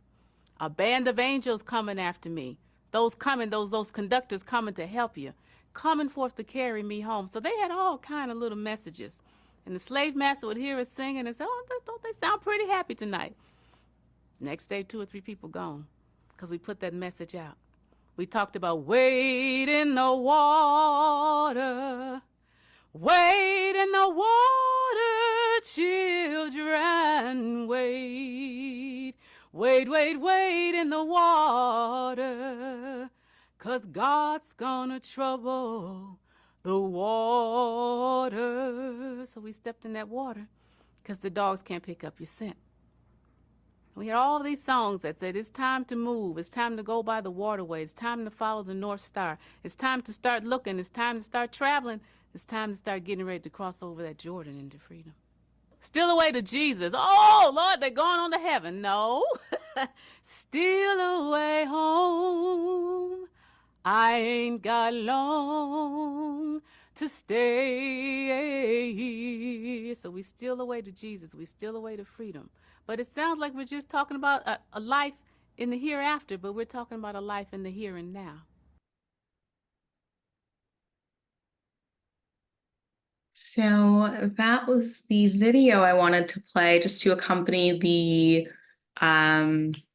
slides, just because Negro spirituals are very old forms of wayfinding. And so I wanted to make sure that everyone knew the song, could hear the songs. So yeah. You can see my new screen that I'm sharing now? That looks great. Okay, cool. Awesome. So I wanted to include a slide of what I am dissolving, and then move on into what I am blooming. So what I'm dissolving is this concept of the other. I, on my wayfinding journey right now, looking into melting the surfaces to peer into the essences. I've been seeing a lot of examples of how the conception of the other creates separation. And from separation comes feelings and actions of judgment and alienation and hierarchy, pain, grief, depression. And there's, a bunch more that I'm sure that we could all think of.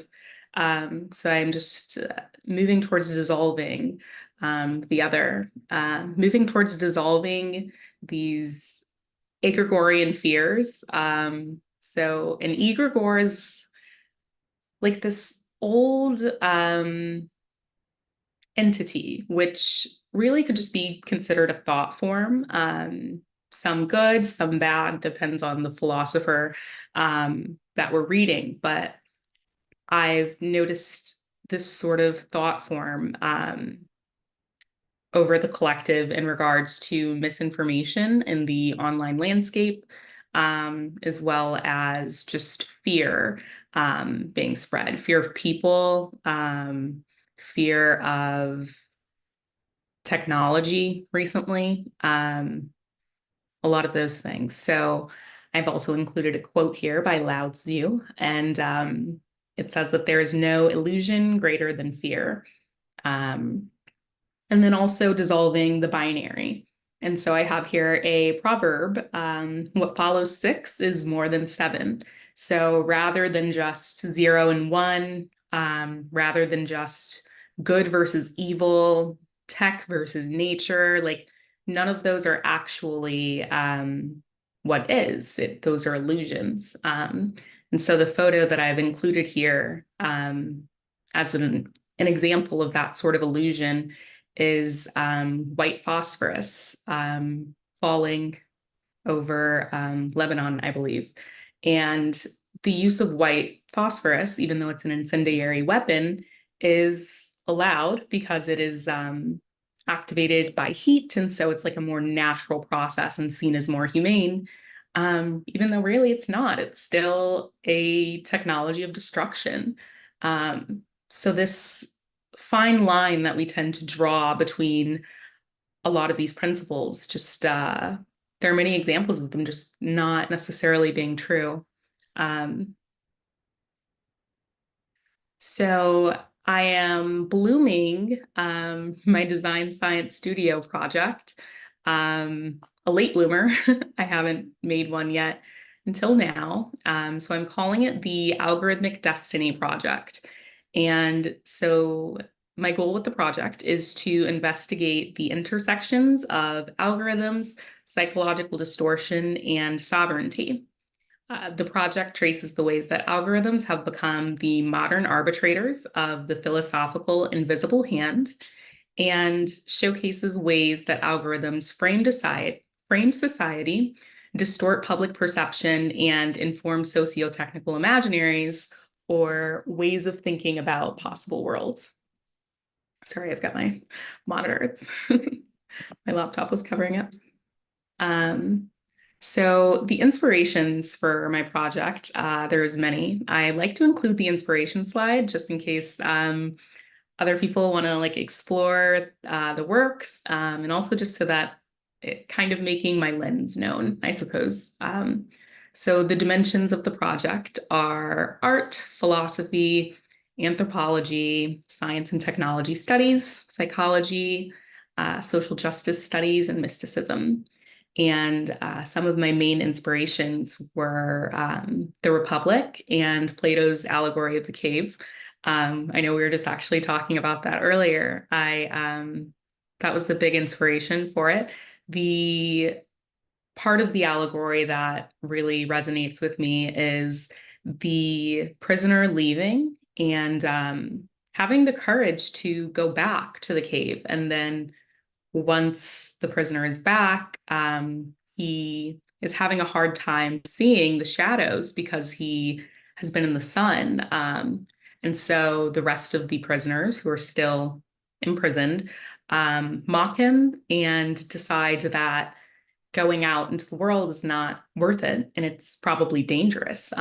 They're assuming this based on seeing the shadows and then also the freed prisoner having a harder time seeing the shadows because his eyes have been adjusted to the sunlight. And so what that really brings up is just like this tendency for when people are trying to bring truth to power, sometimes that's mocked and met with hostility in various different examples throughout history. And so it really resonated with me. And another work that really resonates still, is The Society of the Spectacle by Guy Debrois. I believe it came out in the 1900s. I want to say 1967.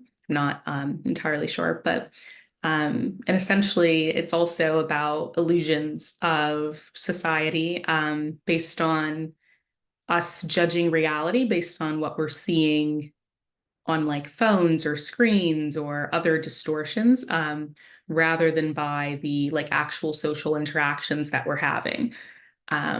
So yeah, and then of course the indigenous and ancestral wisdom, songlines, Negro spirituals, and my own Afro-diasporic spiritual practice. And then psychology, Jungian psychology, and then just the ideals of self-individuation. So Thank you. I'm sorry. Oh, I'm sorry. No. Roxy brought me up, but I thought you were almost winding down. But if you've got something, go ahead. No. It's okay. So this is like the last slide, and it's just essentially the meaning behind algorithmic destiny is sort of this idea of fate versus destiny, and being able to be aware of the invisible aspects, so that we can make informed decisions. And yeah, that's basically it. So the sections of the project I have are wayfinding, Ada and Eve, the parameters of our maze, Rorschach's children, and magical realism, which are tools for the journey, so to speak. So yeah, thank you. It's so beautiful. I find it so fascinating. You know, when very often artists and creators create naturally without knowing what they leave in their wake, to actually be able to you know, pull it apart, analyze it, see how it affects our beliefs, our behaviors, our culture. It's so beautiful. It's so interesting. And it's very vital because people will very often look at things from a very practical perspective, like what are we doing? And when you actually zoom out a little bit, you see that society has been shaped by our artistic and creative ambitions, you know, over so many thousands of years. It's very beautiful, very interesting, and compelling as well. Can we get a lot of love for Salem, please?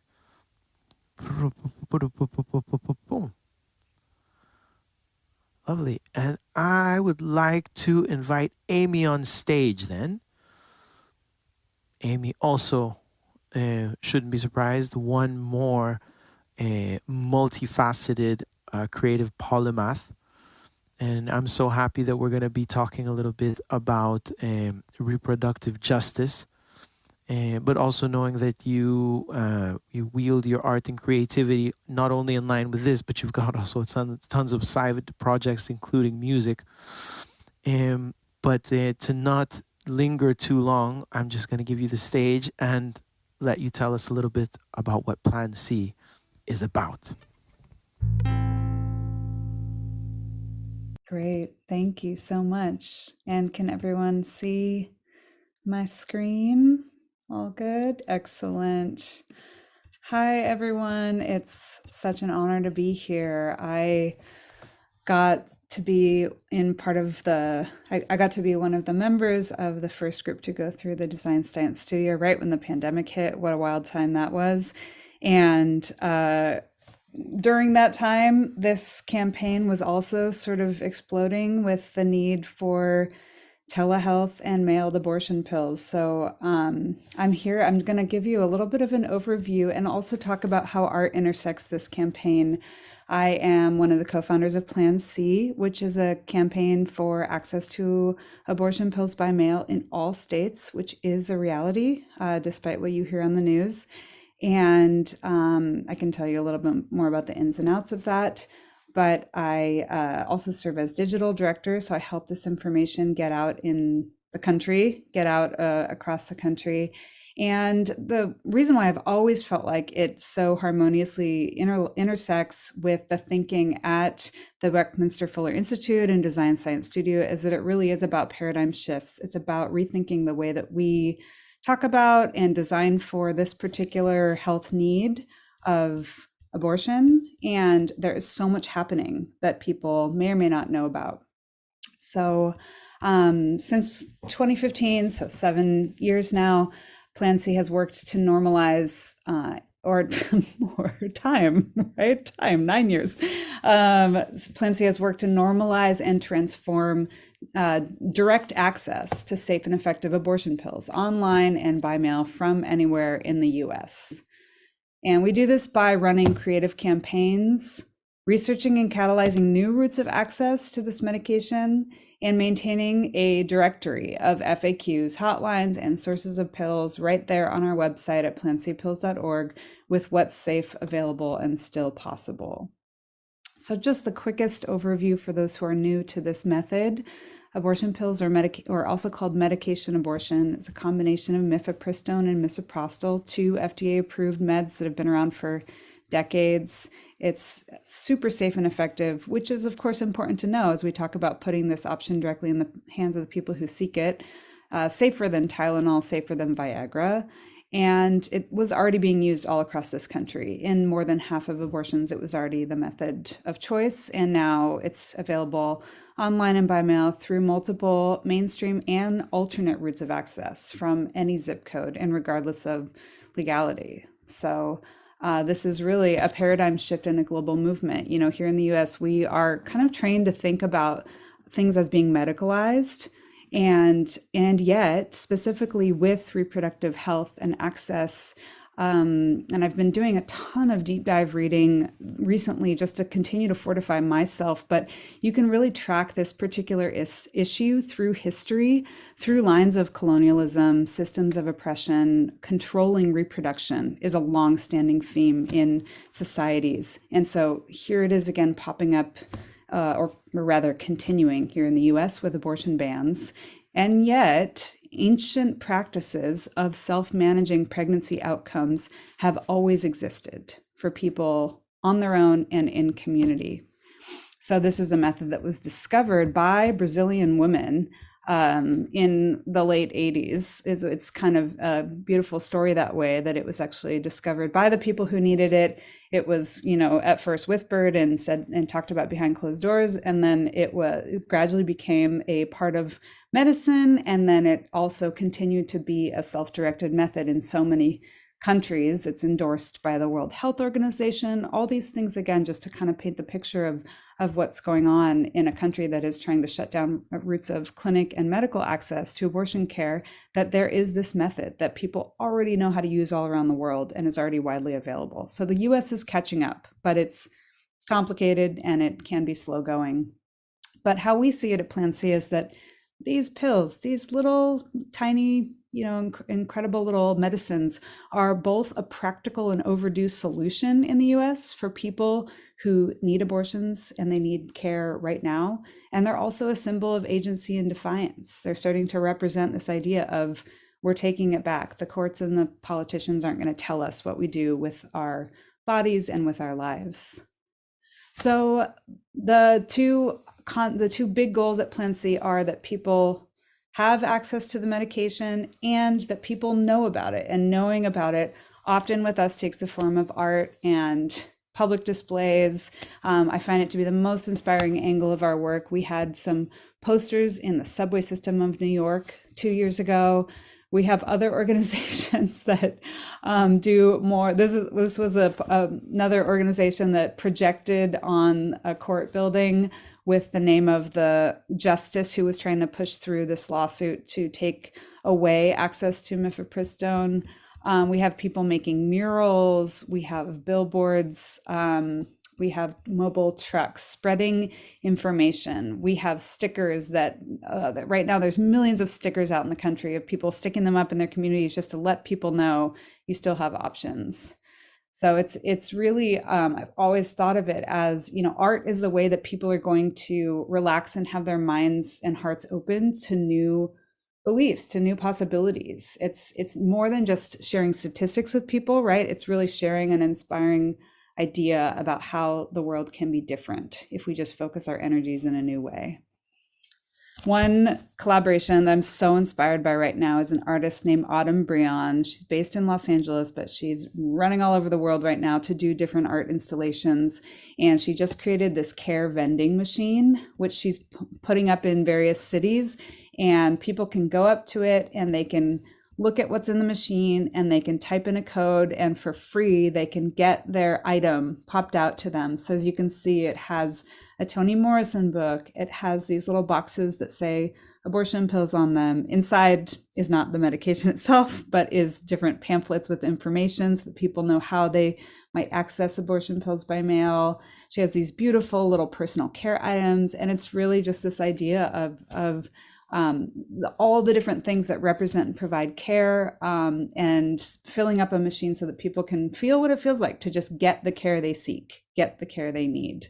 She's going to take that across the US this year and align it with some Get Out the Vote efforts and align it with our campaign and a couple of others in terms of spreading information about reproductive health care. So here's the launch of the machine at Art Basel in December.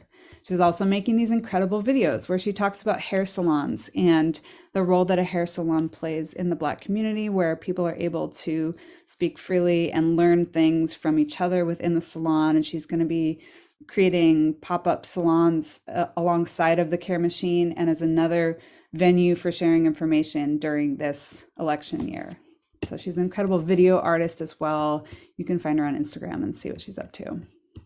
We also work with visual artists who are just, again, rethinking this information and thinking about how they would present it, how they would interpret it with their art. And we're commissioning them, we're compensating them, we're creating art for the Plan C campaign and sharing it out with our communities. And specifically for this one, we created a campaign this past year called Know Your Plan C that went out to 6 restricted states with paid ads and with artist collaborations to get the word out in these states like Texas and Florida that you still have options, and you can go to this website to find out what's still available. So this has been, like I said, it's been fast and furious. We get almost 2 million people to our website every year. Of those, 300,000 about click off to the resources they seek. So we feel like that's a very substantial percentage of people who are seeking care in the US right now. And it's something people don't really know much about. It's just now getting to be better known as the conversation shifts from, you need to get in the car and drive 600 miles to your nearest clinic to, we got to understand what else is possible. We got to understand what else is out there. We think of it as information as care. Truly, in so many ways, this year is going to be about information sharing. And I think that this community especially is so oriented toward how do you do that in beautiful, inspiring, and world-building, future-facing kind of constructive ways. We also have a documentary out right now. If you're looking for something to watch, the Plan C documentary was filmed about us over the last 4 years, as well as some of our partners and other providers. Incredible stories of telehealth providers who came online during the pandemic and against the odds to start to mail pills and offer telehealth care. And even since the doc came out, things have changed. There's new routes of access, new shield laws protecting providers to be mailing over state lines. It's pretty amazing, but the doc is there on streaming platforms. And that just the fact that in the face of these unjust laws in half the country, people are still finding care. Pills are not a panacea. Of course, there's always going to be a need and a want for in-person care. And right now, we want to make sure people know that before getting in their car or scheduling an appointment 2 weeks out in a neighboring state, they might be able to get what they seek online. I always like to mention that we acknowledge legal risk. We know that risk exists. We have learned from the stats over the last decade that most times that risk has more to do with someone's identity or other circumstances than a particular abortion ban in a state. So these days there's a handful of recommendations for people searching online so that they can understand how to search safely. They can understand how to protect themselves as they make the decision that's best for them. And that's really our orientation too, that we're orienting around the person at the other end, the person making this decision, and how they can know all that they need to know so that they can make a decision, weigh all of the factors in their lives, and do what's best for them. So, although this is a public health crisis and a symptom of larger societal and political breakdown, sorry, not a cheery thought for your Sunday. But we believe at this campaign that we can't wait for courts and politicians to save us, that people need access right now, and that pills can help solve that problem, that pills can be accessed online from any zip code. They're not going anywhere. Even you've heard about these Supreme Court cases, you've heard about things shifting. Things will continue to shift, and there will still be routes of access. And I see the activism waves just growing stronger and stronger, and the artist community rising up to really tell these stories in new ways, share this information in new ways, and help people take care of their bodies and be well and make choices that are best for their long, beautiful, healthy lives. So that's the update, the state of the landscape. Thank you. And there's a few ways if you're inspired to help. The best possible way is always to share this information. You can share Plan C's website. You can share Plan C on social. You can actually get pills in advance right now. So that's another kind of very practical and also kind of punk move, is just go, if you're a person with capacity for pregnancy, go onto the Plan C directory and find a telehealth provider that does pills in advance and just have them at home, have them in your medicine cabinet, normalize it. They're just there like your other medicines are there. We have a community with a Discord. So if you feel motivated to connect with people and to take action, you can join our Discord. That's also through our website. You can plan a watch party for the Plan C documentary. We have these cute kits with stickers and talking points and the whole shebang. You can donate or raise money for the cause and just keep speaking up. I think this stuff is so interconnected. All of this, web of issues that we're up against right now is, again, especially in the coming year, there's so many lines of interconnection, and there's so many ways that we can start to, again, just talk about it in new ways, talk about it more openly, draw those lines of connection so that people just have more awareness and transparency for all that's happening. So thank you so much for this moment to share. And this is where you can find Plan C. And this is me, and I'm on the DSS WhatsApps and things like that. So please come find me if you have questions. Amy, thank you so much. Thank It's you. such important work. Such important work. And it's so beautiful to see that compelling creativity really makes a difference, Not Truly. only approaching these things from a different angle, but really also in understanding the importance of how we campaign, how we get people involved. Thank you so much for that beautiful work. Thank you. Thanks, everyone. It's lovely. Can we get a lot of love, well-deserved love for Amy? Woo! It's great. And up next, we have also another DSS veteran in the room. We've got my dear friend Lina Ploplite, which is a friend of more than 20 years, with which we also reconnected here in this space. Was it 4 years ago? As we said, was the first cohort. Is that right, Roxy? Lina does tremendous work. She has always been very much a purpose-driven person, and has made amazing works of art, which have been commended and received numerous awards over the years. I just know that she's one of our fellow co-conspirators in transforming the earth. And very recently, she has released a very beautiful piece of work called The Periodical Movement, which has made all her friends proud. And she's going to tell us a little bit more about that. So with no further ado, Lina Ploplite, the stage is yours. Hello, friends. Hi, Jorgis. Long time no see. This is crazy to be here after a while. And it's so wonderful to go after Amy Merrill, because our both movies are dealing with vaginas, with the beautiful uteri, with blood and bodies and beautiful curves and, everything that is wonderful about being this body that bleeds or doesn't bleed, or is pregnant if it wants to be. But I thought enough about vaginas because it would be a lot about vagina talk. So I liked how it just said vagina 3 times, vagina. So I instead would like to share more broadly about art and what I've found out about kind of a new paradigm that we could be living in making art. Art broadly, this is very documentary filmmakers perspective, but I think a lot of people could maybe find similarities. So I'll try to be general. And I would like to try to share my little Canva Prezi if we can. Let's see if it allows me to present. Boom, boom. Do we all see it? Thumbs up? Yes, great. Awesome, Roxy. Filmmaking as a communal affair. Why? Because it's time to talk about that. And it's been on my mind for a little bit.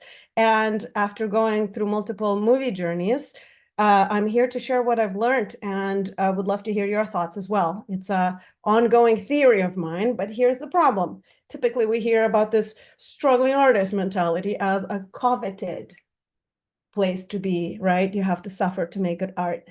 And typically you're alone in it. You're making art alone, not knowing who you've been making it, because you have to have that spark in your heart and that suffering, sweat, and tears to make something out of nothing and to become the auteur, the coveted auteur, you know, the Woody Allens and the Tarantinos of the world. I'm like, oh, who's not canceled?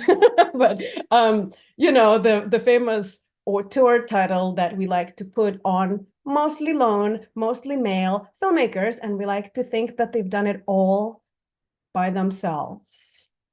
Well, I am here in these quick 15 minutes. Roxy, you show me when, you know, when the time's up. Exactly. And I will try to skim through this. I've posed the problem, and here I'm offering some solutions to it. After being in the biz for a good old 12 or 15 years, one thing I know for certain is there's no film that's made alone. Maybe there's 2% of films. Definitely no film that is in a big film festival is made alone. At least it had a subject and a person who made it, or even somebody who gave them a camera, perhaps. Anyway, what's the biggest point here is that I don't think we ever create alone, no matter how the opposite is kind of true in our media landscape. And I would like to see, how would it look like if you would see a creation process as a collaborative, flowing process that is way bigger than us and our ego? Because let's face it, the whole auteur thing is, you know, egoistic or egoic effort to put something out there that hasn't been there before. I will look at this through 3 levels. In Tibetan Buddhism, we have the inner, outer, and secret levels. And so I am using that here as a metaphor. And a little bit about me. Been there, done that, made docs as, you know, 2 people making a documentary and as 20 people making a documentary. Made documentaries with $0, made documentaries with over $1 million. And since those processes, I realized one thing is that a story is what's more important than the creator of the story and the name in the credits that says it is made by, right? So my whole goal is flipping creativity, creative, in this case, documentaries, films, but could be worked for paintings as well, or any kind of art that exists. To move from, there was a slab of stone and then it was chipped into a David, into that slab of stone that wants to move in our arms and hands to become a David. So there's something about shifting a story mentality for us, all of us, creators, to allow story, if you will, a personhood, that act of art itself to become a person. And to treat it as such with big respect. And sometimes that looks like even, you know, putting lipstick when you go writing your story. And so there's another thing to stepping out of struggling artist mentality. And I think we shall borrow a little bit from entrepreneurs' mindset. Because in the entrepreneurship world, we somehow separate us and a shampoo we're developing. And somehow when we're an artist, the painting becomes so much of us that sometimes we have a hard time selling it, or we go depressed when the movie comes out and that's it, they're out and our, you know, 5-year work process is over. So I'm very interested in us and our creativity and babying our creativity versus just allowing our hands and our brains and our hearts molding that creativity and letting it be and letting it into the world. So I'm finding there's quite a different perspective between those 2 ways of beings. And my dream has always been a roundtable of filmmakers, which is also quite revolutionary in filmmaking terms. Why? Because again, we are sold as sole creators, harboring our ideas for no one else to see, broody in the corner, writing our scripts. And I don't want it to be so. And I know that we're much better and healthier when we are not broody in the corner writing our scripts, but when we're actually jolly together, sharing our struggle and sharing our process as creators. Because the most fascinating thing is, I think my blank page struggle is the only me. It turns out everyone has the same struggle. So isn't it beautiful to, you know, share recipes of the chocolate candy that gets us out of the creator's block or a cold shower remedy that sparks our creative self. I believe that we walk further together. Okay, let's hop into this. I feel like I'm on the rapid fire here, but let's hop into these 3 layers that I believe can shift our perspective into how we see the creative act. The first one is the inner layer, right?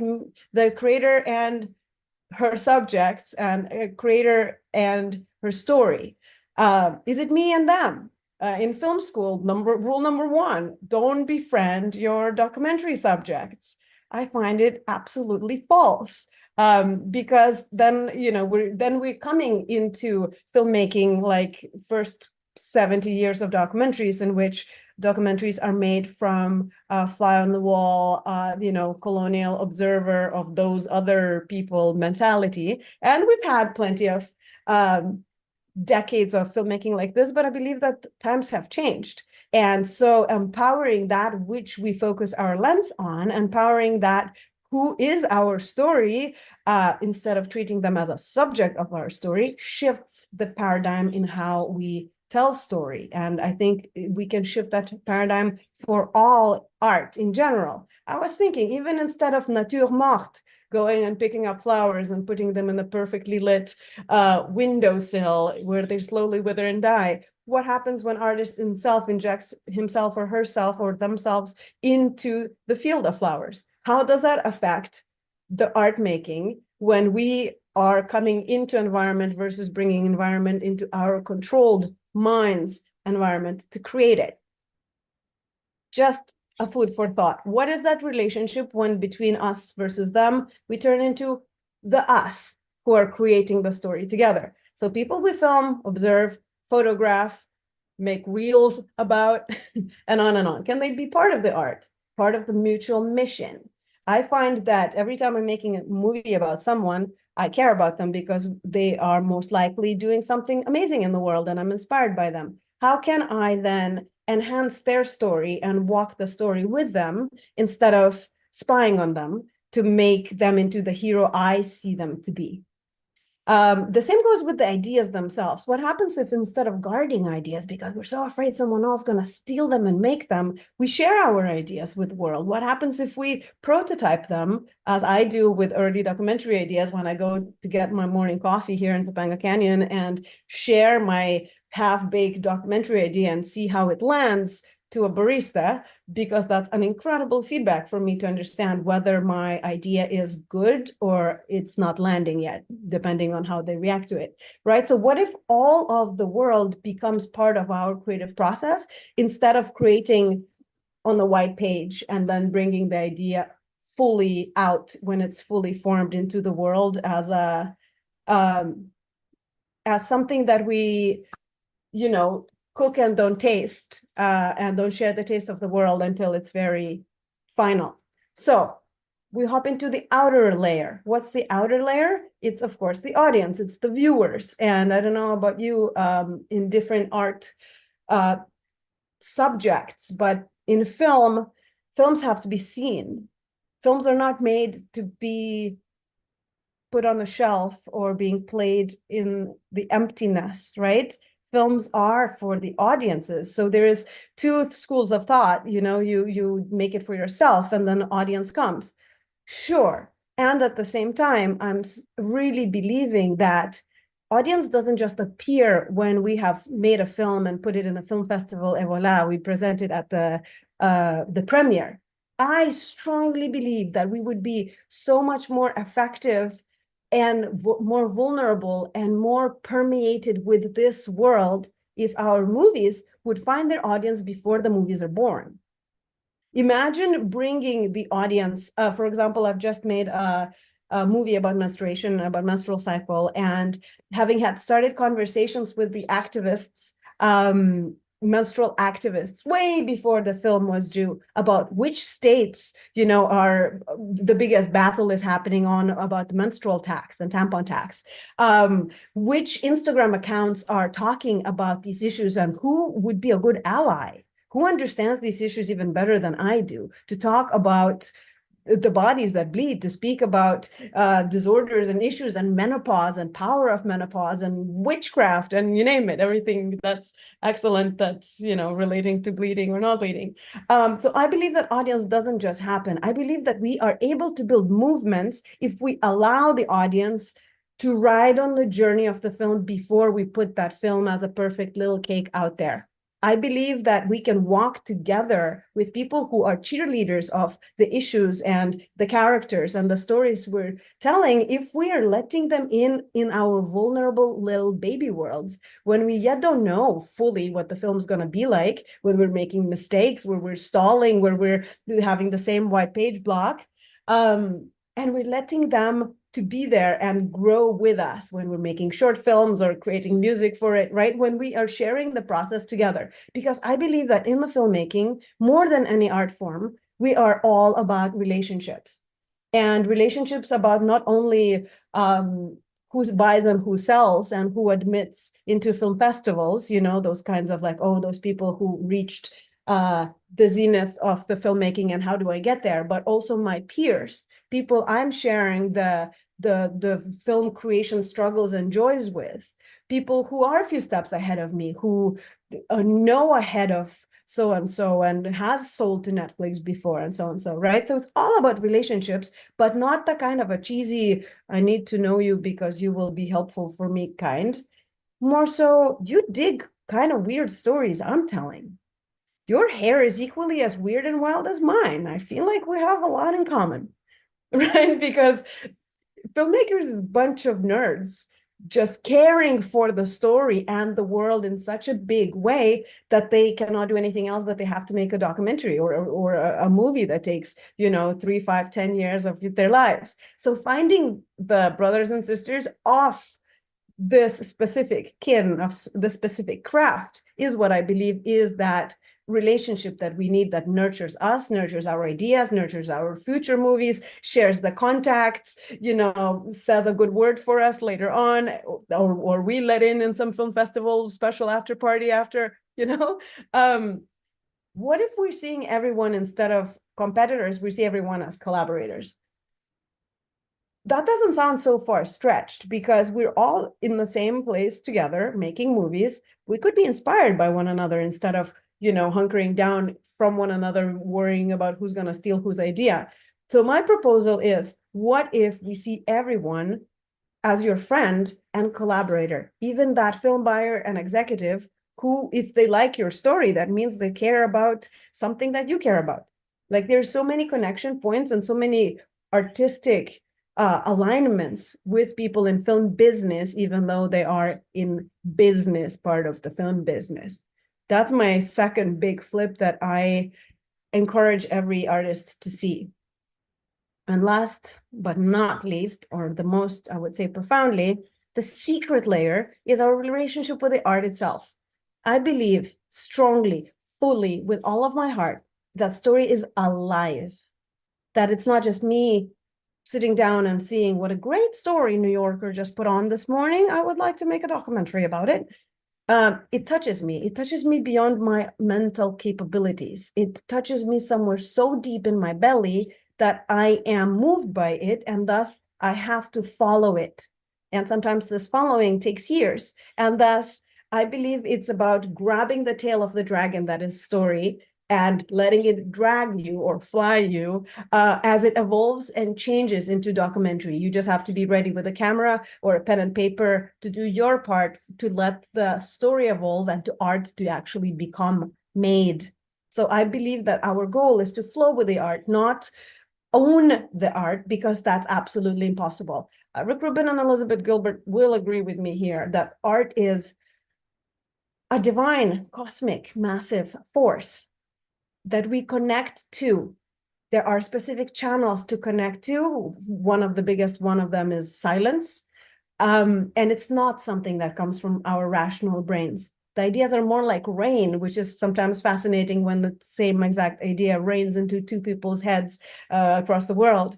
And I do believe that there is a specific field that you can connect it with. I can go about the field of creativity forever. So I'll leave it there.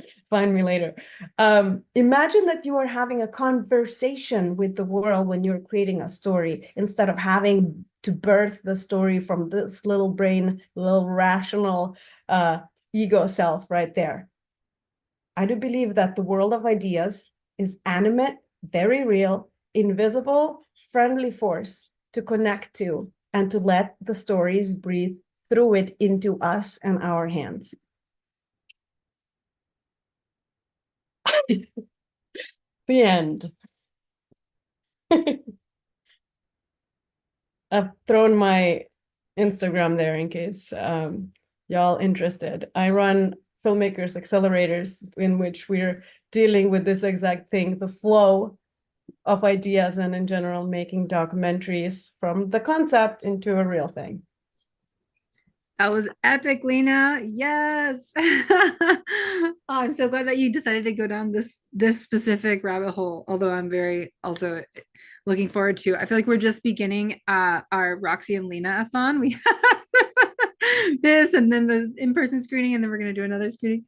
But yeah, just Steven said it in the chat, like we're just entering the year of the dragon, and this like invitation to follow the tail of the dragon and let it evolve and either drag or fly you.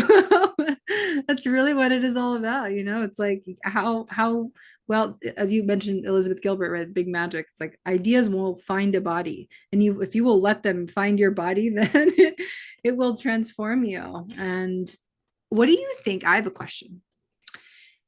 So stories have been the way that across time and space and culture, people have been able to transmit metaphor and myth and actual cultural heritage.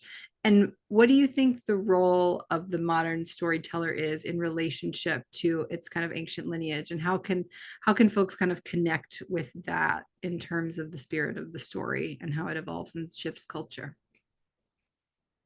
People say again and again how storytelling is the modern myth making, right? And Hollywood is the modern myth. So I think for us as storytellers, as creators of any kind, really, for me, it's about enough with the hero's journey.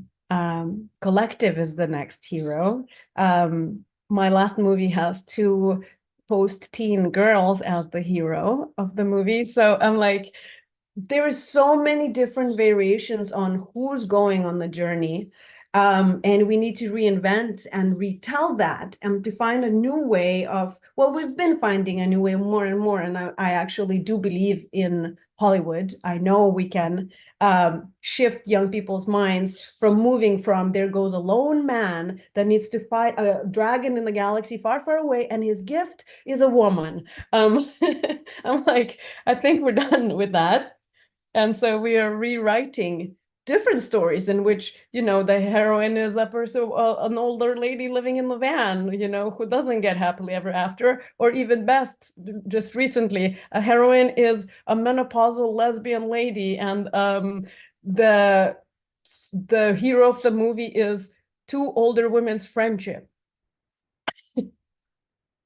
Yeah, what does that Dave talk about? Dave Zabowski, the kindred quest, moving away from the hero's journey to the kindred quest. And like what I'm hearing and what you just talked about so much is moving to the collective, like understanding the entirety. What I'm taking away from it too is like understanding the entirety of the storytelling process is like a story living process, a story becoming process, and really acknowledging the ecosystem that actually is involved in creating, telling, authoring, stewarding stories that help to shift society.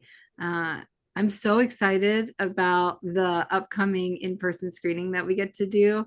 It's happening for anyone who's in the Bay Area, and for everyone here in the Zoom or anyone on any of the streams.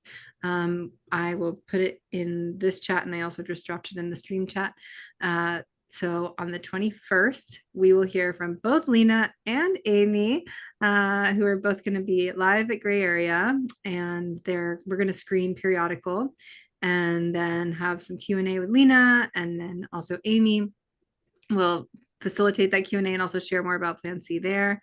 And there's a handful of other local Bay Area organizations that will be there also sharing and tabling so that folks can get involved in different local reproductive rights initiatives and organizations. And then for anyone in the design science studio community who's not in the Bay Area, we have yet to schedule it, but our last stop on our Roxy Lean-a-thon is a is an online screening of periodicals. So you'll get to hear all about vaginas and it'll be great. There'll be blood. It'll be beautiful. Yes. Thank you so much, Lena, for coming and for being, both you and Amy being a part of the Design Science Studio, the very first one, and now we're in the third. And I'm so excited about this like new offering that you have also around creating these incubators for filmmakers. There's a filmmaker currently in the studio. Her name's Dawn King, and was it yesterday? Yesterday. She did. She has a film that's about climate change. That's actually like all over the world. Sent the script, and it's or not a film, a playwright. She's a playwright, but she also has film in her background. And she had someone who is in the play Defender #1, and he came and read part of the lines during the session, and it was so cool because it was like based in the future, and it's like doing all this work to try to embody all the regenerative values. And Dawn then also taught a class and a workshop about, how do you steward the story forward.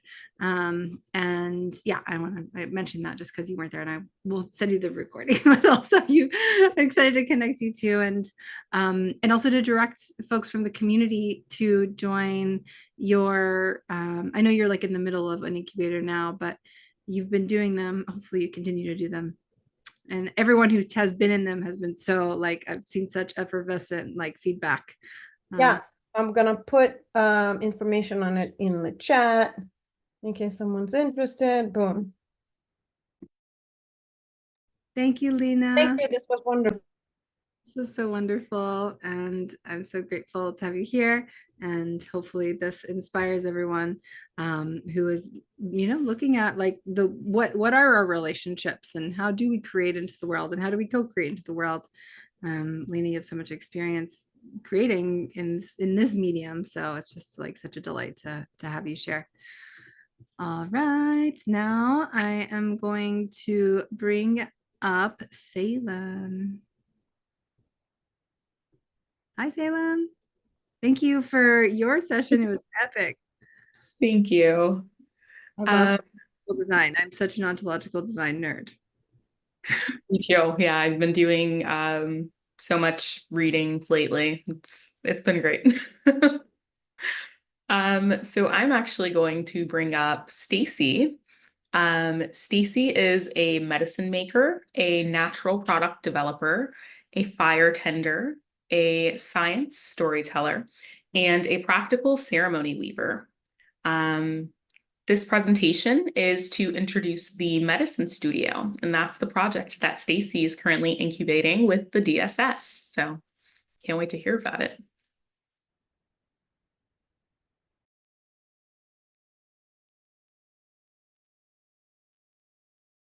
So this is my plant co-host. And actually this plant is hooked up to a music making device. Unfortunately, I think the plant got shy just as I'm starting here because the plant has been playing for like an hour and no longer is there any sound. But this is a being that I respect, and coming after the person who was just sharing, could you remind me of her name? Lena Light. Yeah. Yeah. So what would it look like if we considered other species as part of our collaboration? All right. And I'm going to share a presentation.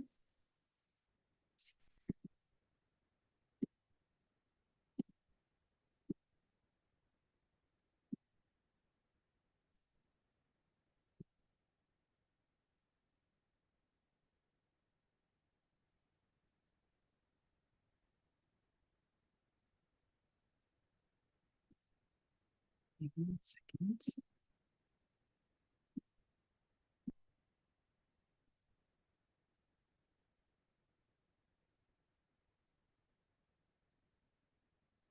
Whoops.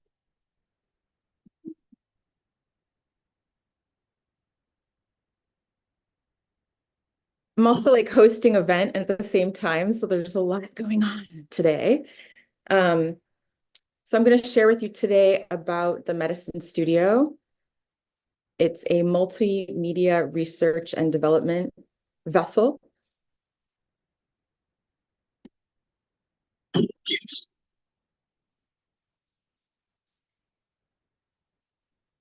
is actually a piece of data art that is made by a volunteer that I work with.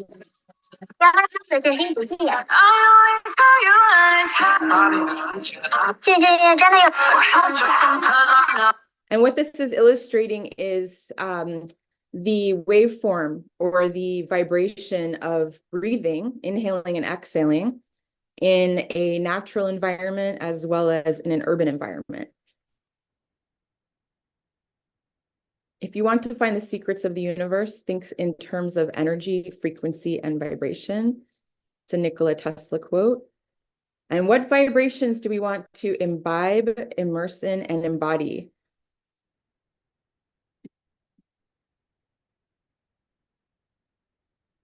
And then we have our oft-quoted Buckminster Fuller quote, "You never change things by fighting the existing reality. To change something, build a new model that makes the existing model obsolete." And this AI art was actually a response to prompts about a co-creative world, a co-creative peaceful world with other species.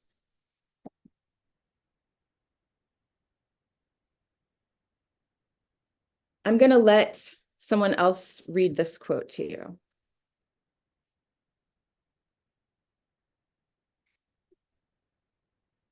"Nature doesn't need knowledge because nature is knowledge. Knowledge manifests. All knowledge among humans is taken from the investigation of that manifestation." Martin Prechtel, Secrets of the Talking Jaguar.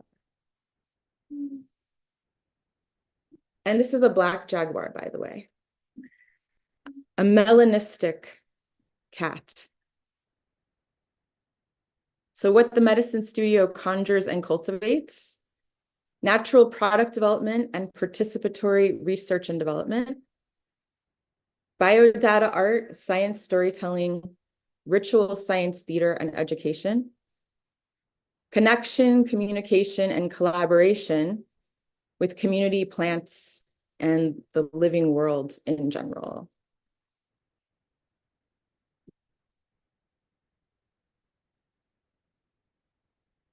And thank you so much. These some of these descriptions came from our Design Science Studio exercises, which I really appreciated for incubating our projects. It's a multimedia participatory action research and development project that aims to elucidate the efficacy of bioregional natural medicine and ethical communication and consent for all stakeholders of all species. What might that look like? That's something that we collaboratively can explore together. It's also collaborative clinical testing in the wild that affirms community healers and wild and regenerative supply systems. A palette of therapeutic offerings. And there's a bit more there, but I think it would be better to tell the story through the slides. We produce both real data and science art, and we storytell science into form. This is the stage of development because I am in DSS to collaborate. So I'm just sharing with you kind of where I'm at, and there is definitely needs that we have in this project. So we've got some things going, but we definitely need to work more on structure and Launchpad. What I've done so far are pilot events. So kind of testing the prototype or the pilot. This is a little bit about product development aspect of the project. This is also what I've been doing for 12 years.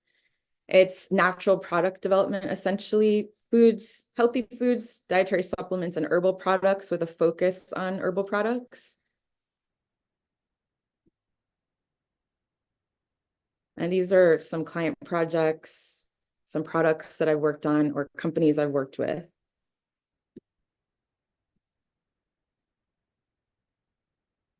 Okay, this is some testimonials from my clients. When you know how to listen, everybody is the guru. Again, it kind of points to the collaborative potential that we have and recognizing each person's or plant's unique genius. Who is the hero of the story? Or is there any hero? But, you know, I think that each individual plant appreciates our attention on some level and our love. So, for example, when I am able to play music with this plant, there's some kind of bad contact now, but if I caress the plant's leaves, the music will be enhanced, actually. And it is an electromagnetic signal. So just to explain, this has been a feature in some of my events as well. So there's a differential between, it's like basically a differential between the electromagnetic signal at the roots and at the leaves. And so that's translated into sound. And the device that I use for that is from a community in Italy called Diamond, and they've been doing this for 40 years. They've been researching plant communication for 40 years. So these are a little bit about my pilot events, and we had some features of that here tonight at the Dissolve in Bloom Brooklyn activation as well.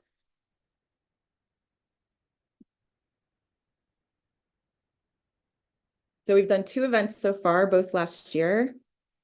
We did one around the summer solstice and one around the fall equinox. And there is some ritual involved as well.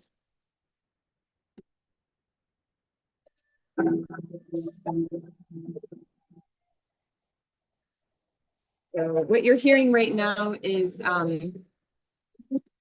brief clip.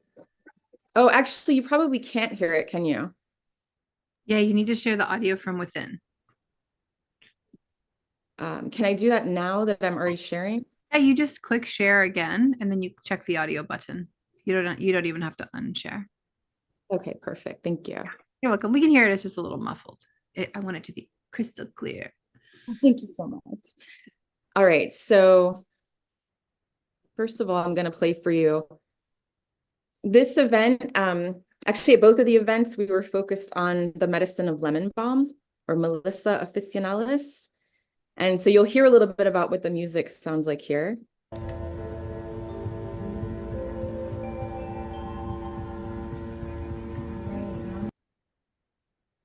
So that's a little snippet of that. You could hear that okay, Roxy? Yep. Okay, perfect. And we also had some ritual artists. So we had, and musicians, like sacred musicians. So we have Eleanor Weil and Sarah Chandler. They're both Jewish, descended Jewish lineage, sacred musicians, and like one's a Hebrew priestess, basically. That's my ancestral lineage, or one of them. So that's what I deepened into for these events. So this is Eleanor Weil on a European instrument that sounds a little bit like a didgeridoo in its vibration or its tone.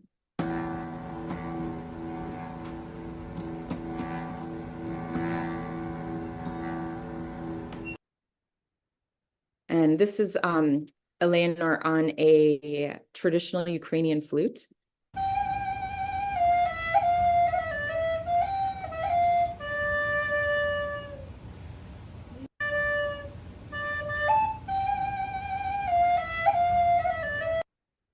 And this is just like some gallery, so you can see also the kinds of surveys that we were doing here and the kinds of devices that we were using for data. right? And these are some of the collaborators that I worked with on this project. So we had Marina, who's in this photo here holding up a bottle of potion. She's a pharmacist and an herbalist. And I actually am an entrepreneur in residence for crowd doing, which some of you know, probably you know Bobby Fishkin, who is a co-founder of that. So this is very much a collaboration with crowd doing. So the people analyzing our data are volunteers for crowd doing. There's a whole big team of data analysts and other folks, public health, people with public health background, that kind of thing. We also, one of the people who consulted on our project is Andrew Scholey. So he's someone who has actually published clinical trials, like randomized controlled clinical trials on lemon balm. And Perul as well, advised on this. Right. Well, they had changed the setting. Lemon balm. And we did some participation. May I be full and open to receive the light. May I be full and open to receive. And then we also projected on the walls people's biophysical data, which we have someone here tonight. At least you could show the device if you, Mariette, but with some of the data. This is how they know. We also did that I think about all the time. The person speaking is part of a panel, and she's a registered nurse, and she's also very deeply involved in exploring plant communication. And so she's like a teacher of mine. And we have Mariette here to display for you this beautiful device. Some of you probably know this device. It's called a Muse. And there's actually some other devices that we work with as well, like heart rate variability monitor and another type of brain activity headset.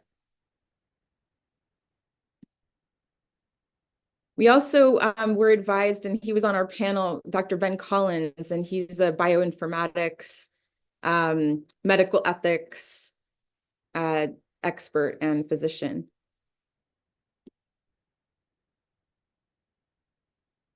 These are some testimonials from the event. So we have a collective lab notebook because we believe that people's subjective experiences are also data. So here's an example. Lemon balm enchanted song changes with our share. We are nature, we are life. Switch in the mind is important. How special and important this work is. My 3-year-old loves to be in nature, inspired to connect more, called to connect into my tenderness, traditionally unsafe, but safety in the plant.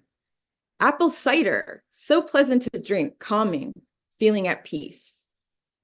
So actually, a lot of these people had never experienced anything like this before. So it's not like people that we would encounter like in our DSS ecosystem necessarily. So this was like really new to them. And I think it was really heart-opening for them.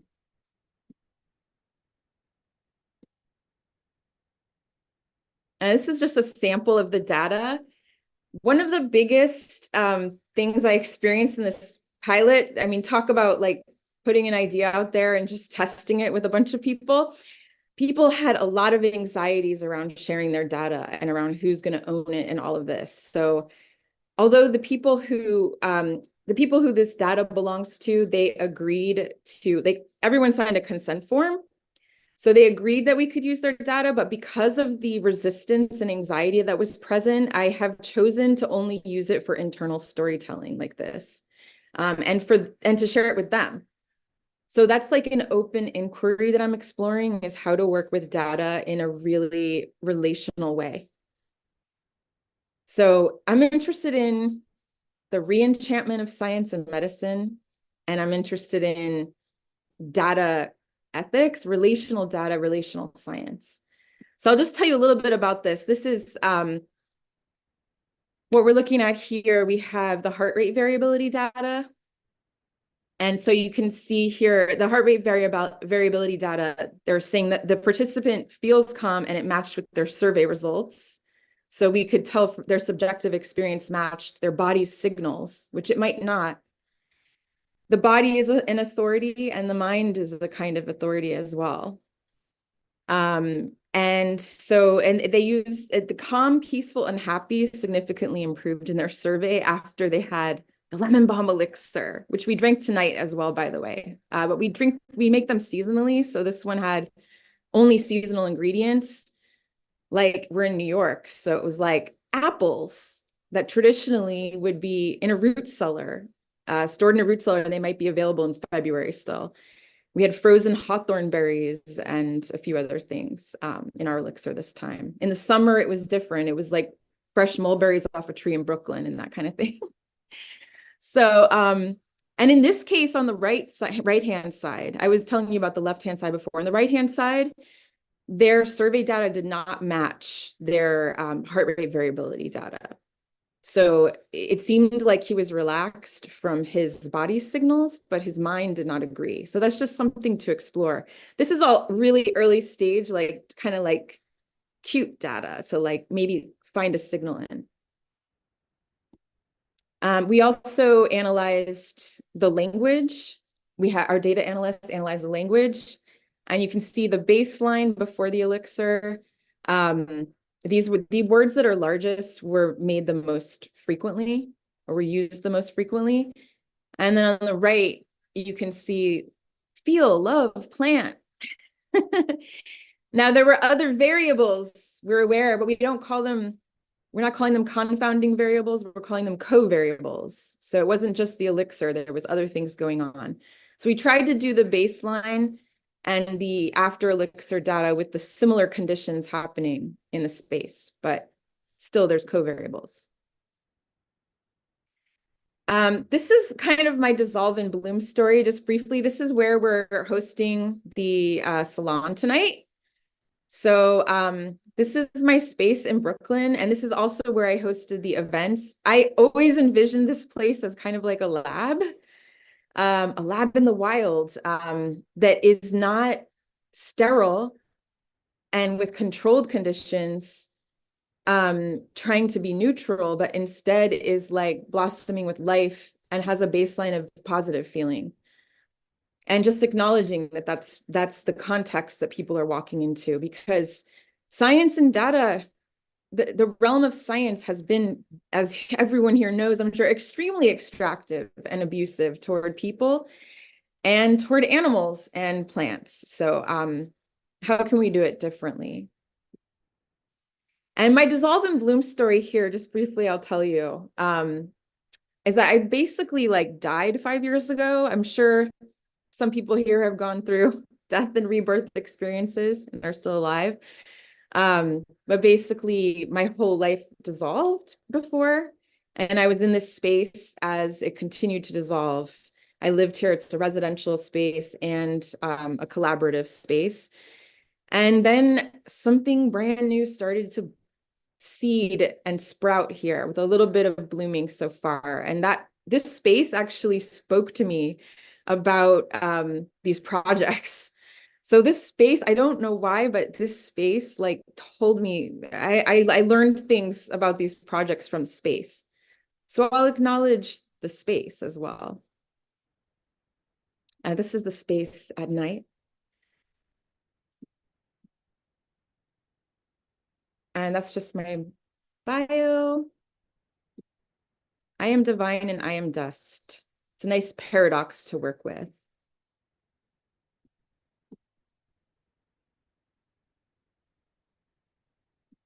Nature is the technology of consciousness. What can we do with that?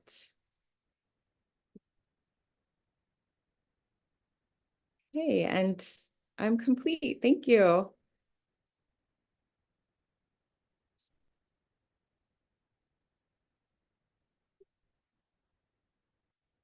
People are clapping for me here. Wow, Stacy. Thank you, thank you, thank you, thank you. I mean, so I've spent time one-on-one with Stacy, and this work is not just intellectual, not just spiritual, not just emotional, it's all of the above. And I know how much resilience it's asked of you, how much presence it's asked of you. And, thank you for showing up. And in your honor, I brought my plant out. I have many plants, but I was dancing with this as you were talking and as you were dancing, and I've been talking to them. I see that Zach has his hand up. So, Zach, do you have thoughts to share? Would you like to unmute yourself? Hi, can you hear me clearly? Hello, Yes. can you hear me clearly? Yes. I hear you. Excellent. Right. Just two questions for you, Stacey. Do you extract the plant? Say that again. Do you extract the plant? Do I do what with the plant? Do you extract the plant? Extract the plant. Hmm. Sometimes, yes. I'm in inquiry with that. Yes. So the lemon balm elixir that we're using was used in clinical trials. So it's a standardized extract. Okay. And do you collect data after the extraction has been drank? Yes. How many plants do you tend to extract? How many plants do I intend to extract? How many types of plants do you extract over time? Oh, types. Types. Well, tonight I extracted hawthornberry and ginger root in a water extraction. So a lot. I'm also been vegan for 20 years. So I really owe plants a lot at this point. That's amazing. Keep going. Thank you. No, thank you. You're making me think. Thank you, Zach. Thanks for your curiosity and participation. And thank you so much, Stacy. Continue to be inspired by you. And I hope we get to hear a lot more from you and your work. Yeah. Same, Suparna. Thank you for sharing your presentation tonight. I love what you're working on too. Thank you. Thank you. And so I guess with that, we are whole, right? And this weekend, right, Roxy? We're ready to just celebrate, thank everybody. And I'll just share a few reflections. I'm personally vibrating with inspiration, with joy, with courage. And I'm thinking of all the artists, the visionaries, the tinkerers, the change makers we've heard from, and each of them dissolving and blooming repeatedly over the course of their work. How incredible. And, thematically, if I think like at the core of each artivist's work is this desire to heal, to connect, to support, and to contribute. So I pulled out a few words that I put in the chat yesterday. I thought that would be good reminders. So, I'm really thankful how these words landed in my body and they strengthened me. And I'm hoping that I can be that instrument. So here are a few reminders. Maybe close your eyes for this. It's going to be really powerful. Every moment you make direct contact with your warm and open curiosity. Imagine that invoking your completely healed and wise child self. This is Larissa. The joy of an expressive child plus the mastery of an experienced voice. Step into that reality where your voice is fully expressed. What is possible from this place of clear expression? Marv Radio. Change spreads like the mycelial network, and the mushrooms that grow out of it might just be magic. Don King. How might it feel when the best of us is reflected in our communal processes? Speaker John Nash. Okay, so with that, you may open your eyes and welcome you back. So I think this weekend really has reflected the best of us in this communal space. This CADS process, the comprehensive anticipatory design science. Personally, I think it asks a lot out of us. It asks us to employ all of ourselves like an octopus, feeling with all our tentacles, right? There's no like sleepy parts. And it's inviting us to be in constant awareness. It's a very alive way of being, and sometimes very difficult when dominant culture doesn't embrace. And so what we've seen here is that we're not alone, that there are ideas and spaces blooming everywhere. The world is covered with deeply intentional and courageous people. And these aren't just words. I'm not just saying it. I just didn't zoom in for the weekend. I'm a part of the cohort 3. And this is my experience in this space, really. So with that, I would like to thank you, Roxy, and everybody in the DSS team, Mark, Stephen, everybody, really everybody that's shown up here. Eve, like I'm seeing all these faces, right? All of you for being here and for volunteering, for making the space, because really you're all supporting each of us. We're supporting each other in this blooming and becoming. So thank you. Roxy. Thank you, Suparna, for that beautiful recap. And I really couldn't have imagined more intentional and clear way to land the seeds that we'll see how they bloom forward after this. So I really appreciate you taking on the invitation to prepare some closing thoughts for this container. And yeah, I wanted to also say thank you. A few members of the team have brought up on stage with me. I don't know if Julia's willing to come on camera. She's very behind the scenes kind of human, but really it takes a village to co-create and to uplift, and to do this work is not easy. Like you said, it asks a lot of us. It asks a lot of us, and it is continually kind of this sort of evolutionary process that is surprising. It surprises me all of the time. I'm like, whew, I didn't know it was going to be like this, but I think I feel Lena with me now. I'm like, we grab that dragon tail, and sometimes it drags us. Sometimes we fly, and I think that we flew, this like so grateful that we're also on the Vision Train, which has been the home of all of our Design Science Studio events ever, that have been all of our salons that have been online, because we also just believe so deeply in this collaboration over competition. And the Vision Train is a nonstop 24-hour art jam. It's a Zoom room that has been dedicated since 2020 to holding space for creativity.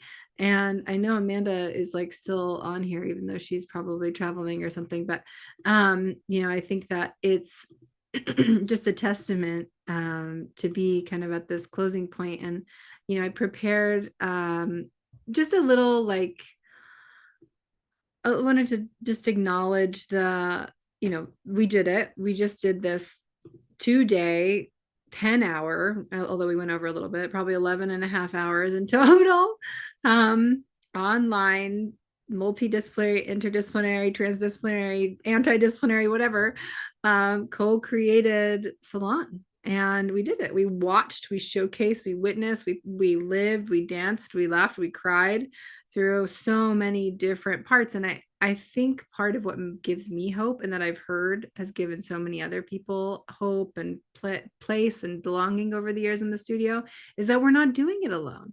No one of us has to take this whole thing on by ourselves.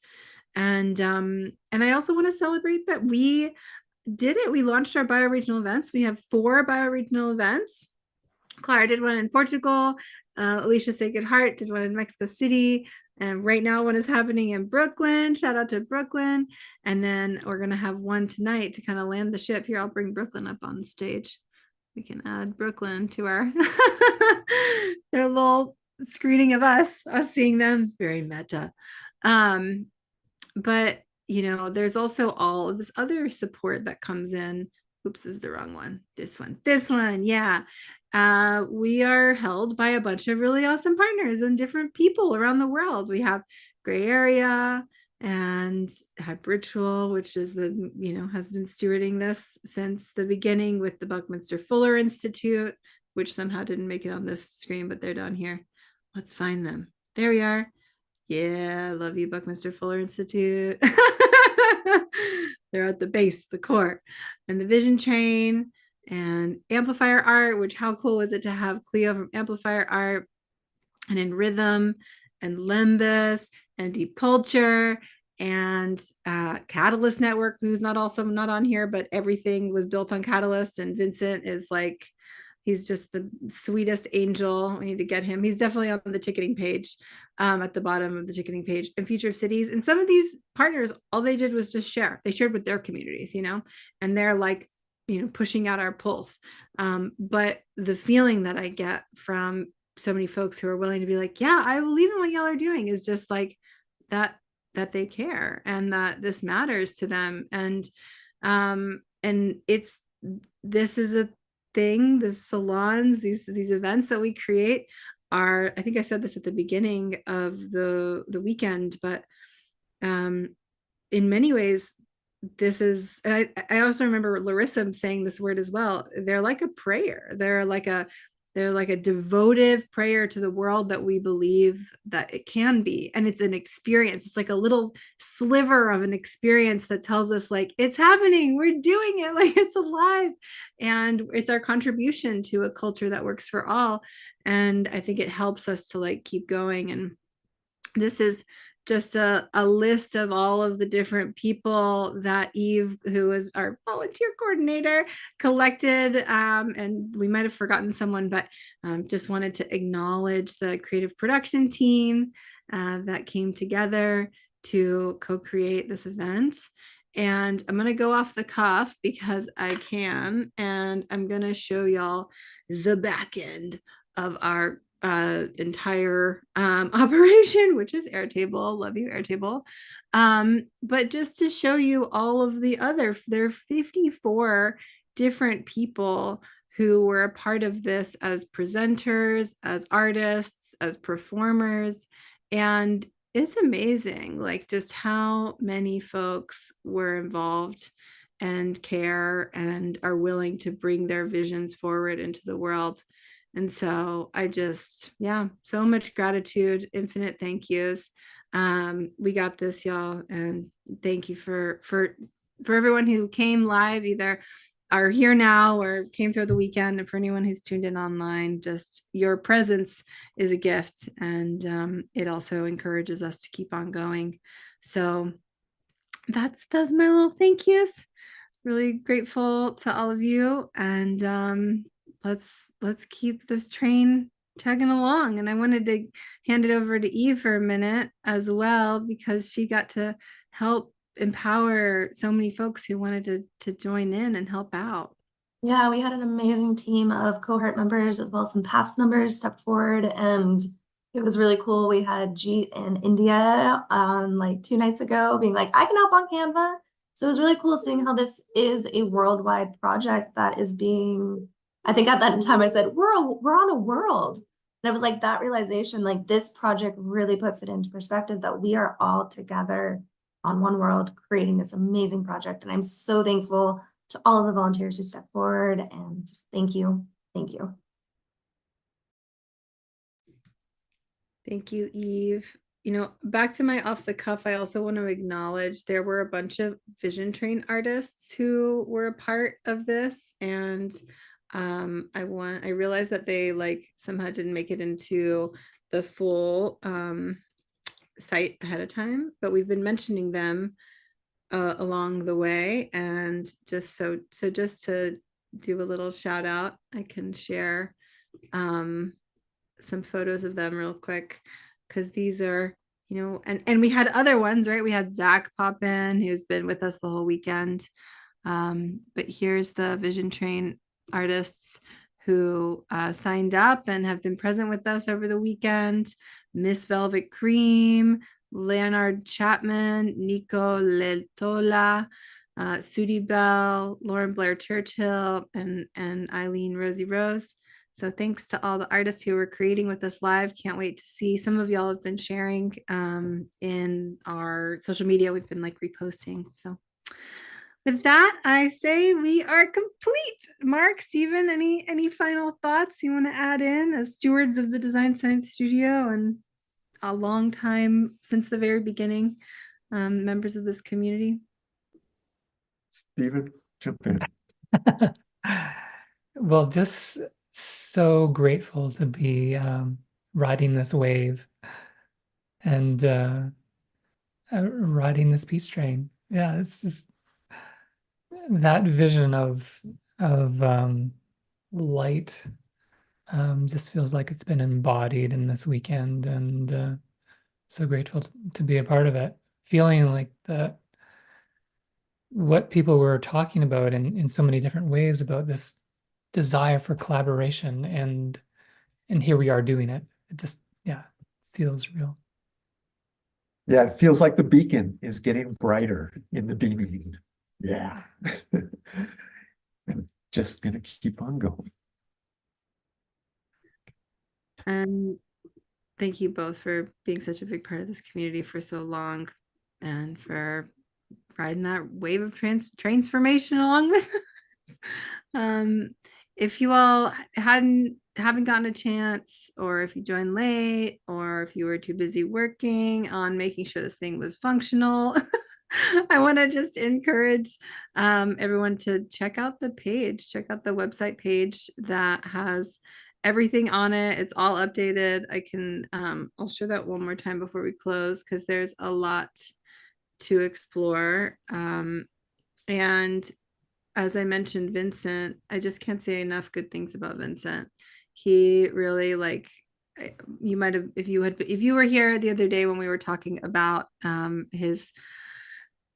he came to share about Catalyst, and he also talked about this sort of reference that he gave to like being the structural engineer versus, being the architect or whatever, the architect.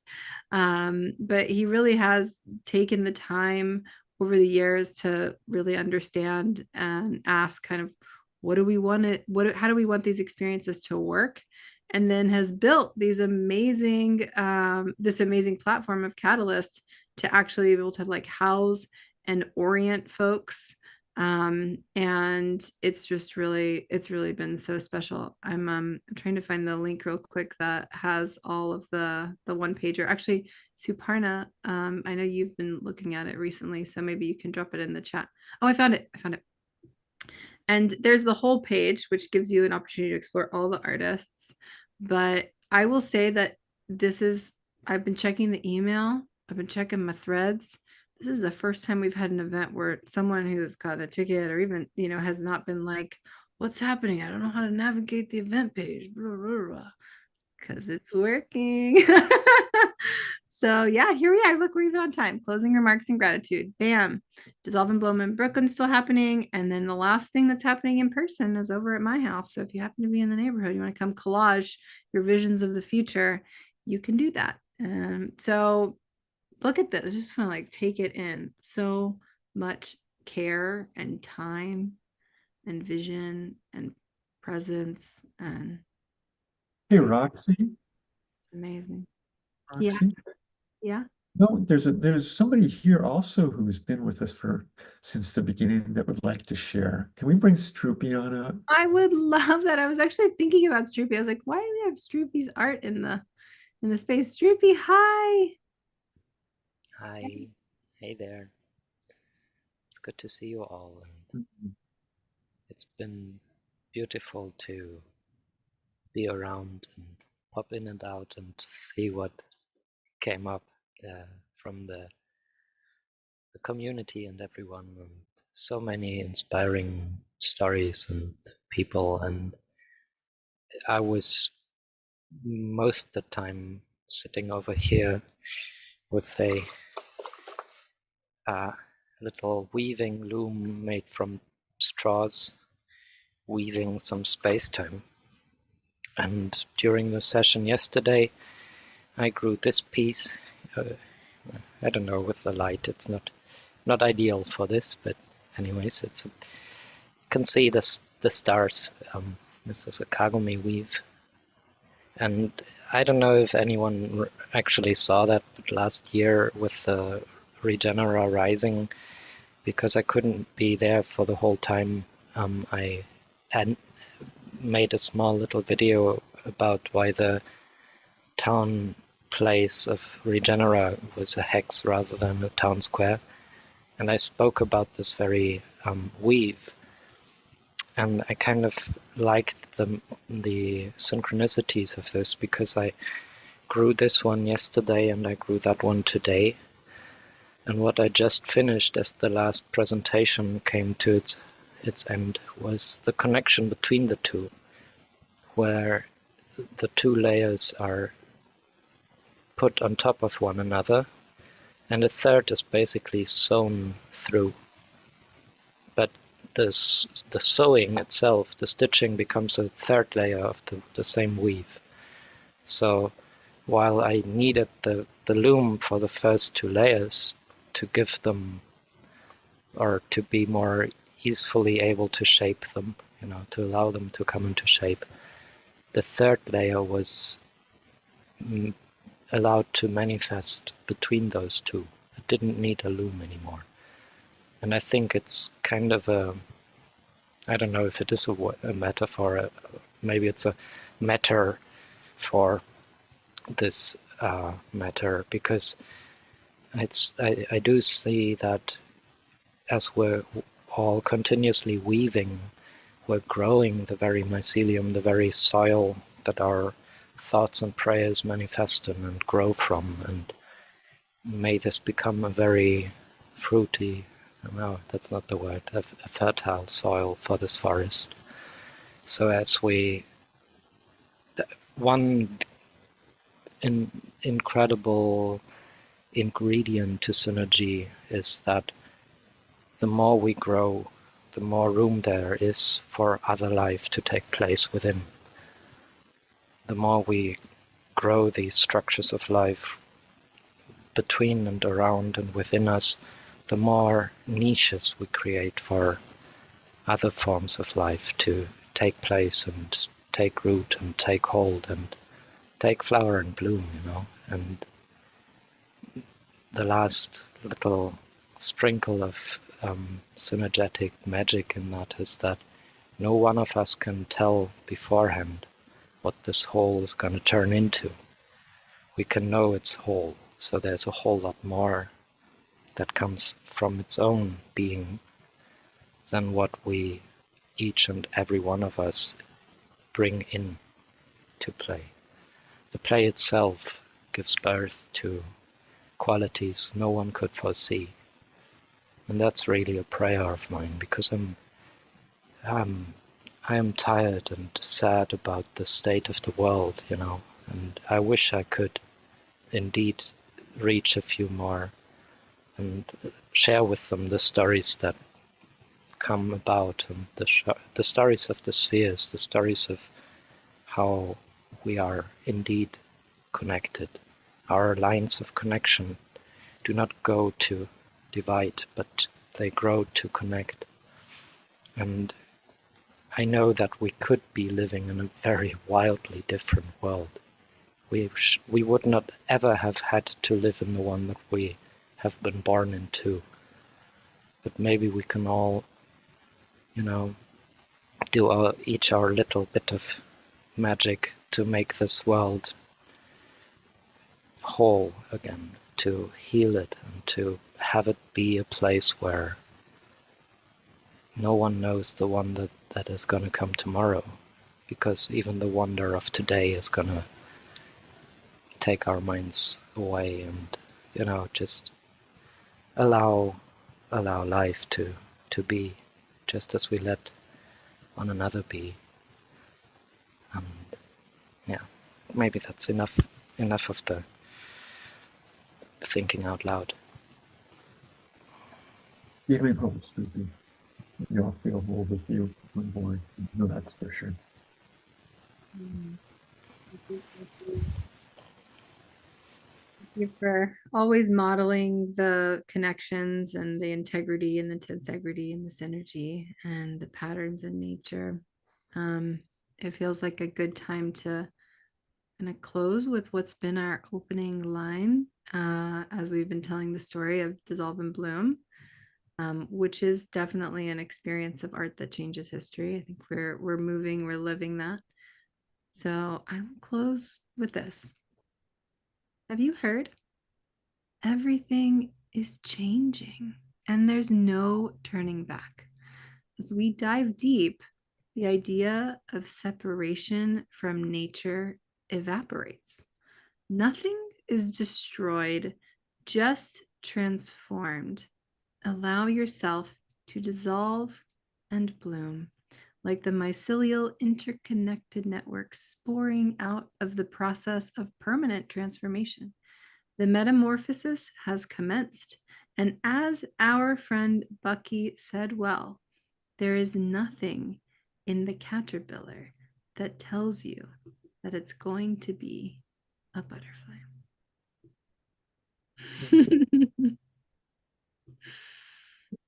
And with that,